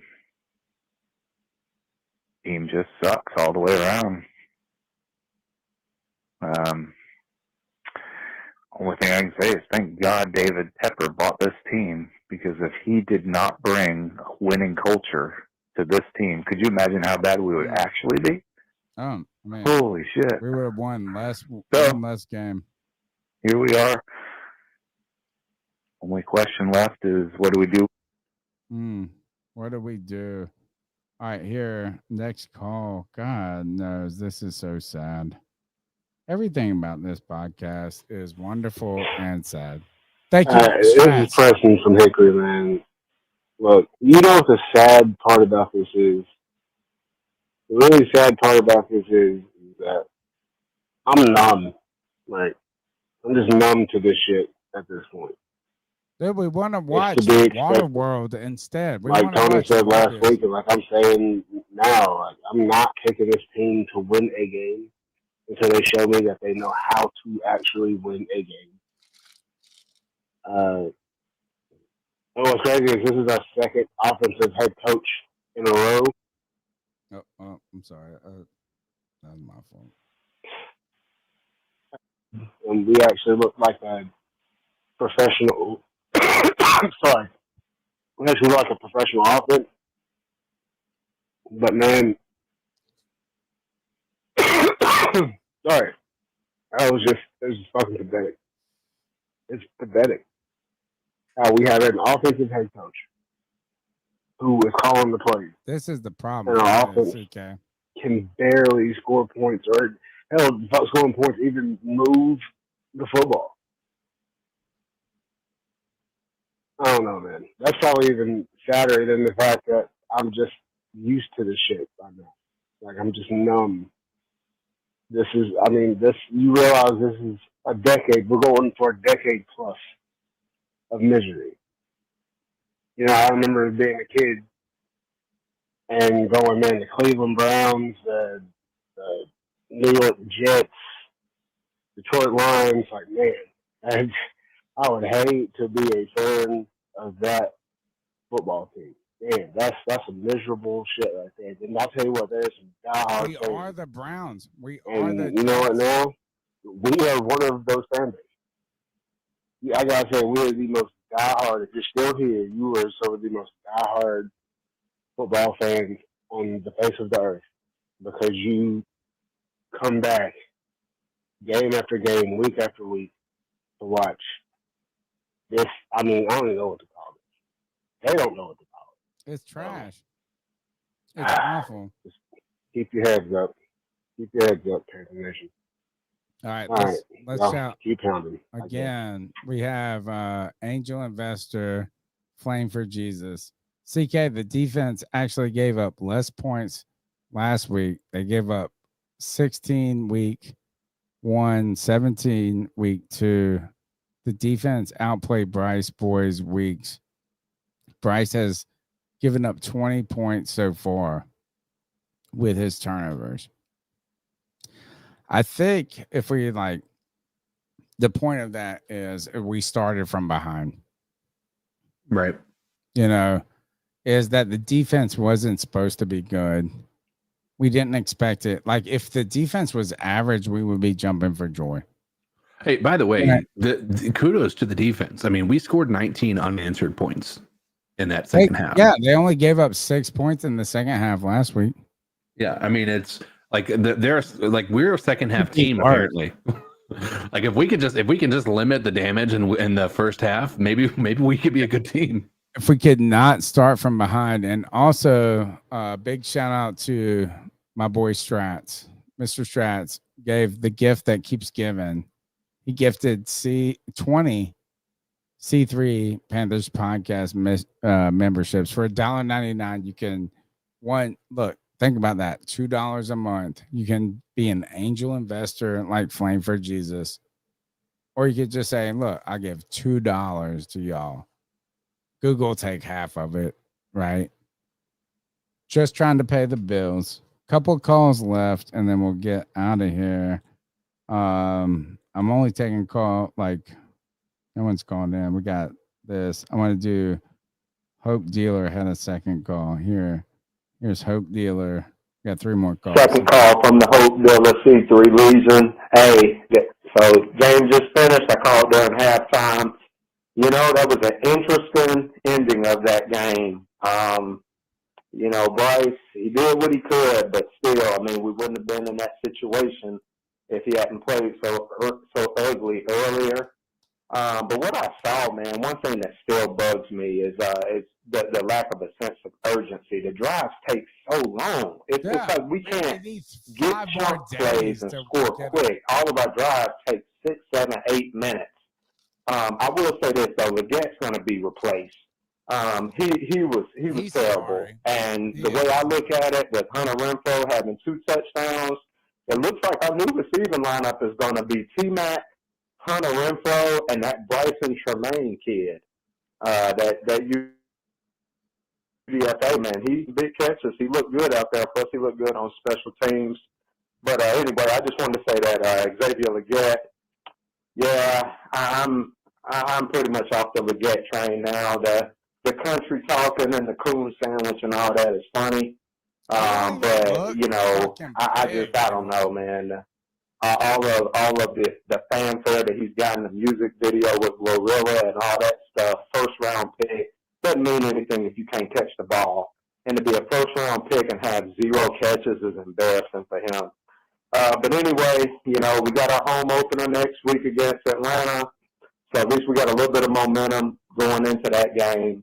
But everybody out there, it's the Hope Dealer. Keep pounding. Bye. Look at this. Y'all are so generous. We appreciate it. People are gifting C3 memberships. We appreciate it right here. Thank you, Flame for Jesus. What's up, C3? Real quick, this is a part 2. 30 second calls left, ZK, and we're doing. I don't know what's up with our offensive line this year. I feel like we can't pick up blitzes at all. I don't know what it is. We'll see. Because Cade Mason's going to be the center next week. I think Corbett's done at this point. He's too injury prone. And lastly, I just wanted to say, because I didn't touch on it enough, I hate saying this about people, but Xavier Legette fucking sucks, man. 1 catch, -2 yards. What are we doing, man? I mean, it's embarrassing. I saw more out of Bryson Tremaine and other guys. So that's all I got to say. I know I had a 2-part call. Thanks, Anthony. Let's go next. I mean, it is sad because I want XL. Like, we're all rooting for it to work. Yeah. And nothing has looked good yet. It could be worse. You can be a Jaguars fan right now. Well, you know what is like, do you remember, and I know you guys you're young, but like when we used to talk shit about Brandon LaFell? Yeah. And it was like, Brandon LaFell isn't great. Like, Brandon LaFell was better than like what we're seeing so far. 10 of these people on this team. Yeah. Imagine having Brian Thomas Jr. and you have fans from the Jaguars calling for him to be suspended and released from the team because he had like 3 drops today. Right. And then we're like, look at what we got. Yeah. All right. Could This you is the imagine? last 26-second call, CK, and then we'll make our final notes. You know, I was mad as hell at first. I was mad, cut the game off. But you know what? I've seen a lot of fight. I'm optimistic about next week. I think if Dave can call more plays like he did in the second half and they can show this fight again, I don't think the season over with. That's all I got to say about it. But we did look ass at the first beginning. All right, look, those are the calls. We're here on Tuesday night live at 9 p.m. I do want to thank everybody for tuning in. And look, we give to these Panthers. We give a lot to them. Like people have said this, if you love me like you love the Panthers, then I will feel comfortable. Like you will love me through thick and thin. Yeah. And Flame for Jesus, this mug right here. Somebody like if he's married, that wife need to hug him tight. Straight up. Like you got a person that will go to the end with you, to the mattresses, that will be loyal forever. Last C3 copay, not last, but I mean, if you want to copay it up, you can. Flame for Jesus ain't like keeping the clinic running. Everyone have a blessed week. $5 C3 copay. I may not agree all the time, but I respect everyone's opinions. I have been right on most of mine. Laugh, laugh. Emoji. You know what? You have been right. What I would say is this: it's not about being. I sound a little. It's not about being right or wrong at this point. It's about having a semblance of fight, a semblance of something. Like, can we find something to build some momentum? And we really, CK, my final opinion about this game is I don't think this team was good or bad. I didn't think they were bad. Yeah. For the seat. Like I did think we're gonna be. I was thinking like, oh man, 7, I can tolerate 7 wins. This team right here had an opportunity to grab a win from the jaws of defeat. Yeah. They didn't deserve any of it. They did not deserve to win that game. And if the Cardinals, imagine being a Cardinals fan walking out of there and the Panthers beat your ass at the end with that stupid ass shit. Like, you would have been pissed as fuck if you were a Cardinals fan. We had an opportunity to get something we didn't deserve, and they couldn't do it. I mean, it's like, I didn't think that this game was worth watching, CK. Like, I was like, oh, would you rather do this? Would you rather do this? But that last 2 minutes, man, it was like hitting a fucking par on the hole 18, and I shoot 120 on the golf course, but somehow I pulled a fucking +1 off on a par 5 or something. This team fucking sucks. Everything sucks about them. They had an opportunity to get a little something. They didn't do it. CK, your final thoughts, and then we do player of the game, towel of shame. We do basically this. My player of the game, I'll go ahead and tell you this. Who is my player of the game? T-Mac for the first half. Maybe who was the Prince of Yumi Mill? He got 1 sack. I don't even have a player of the game. I would say T-Mac for first half. That's it. He had over 100 yards and he had 20 yards in the second half. So it wasn't like he completely disappeared, but I get what you mean. Mine's going to go to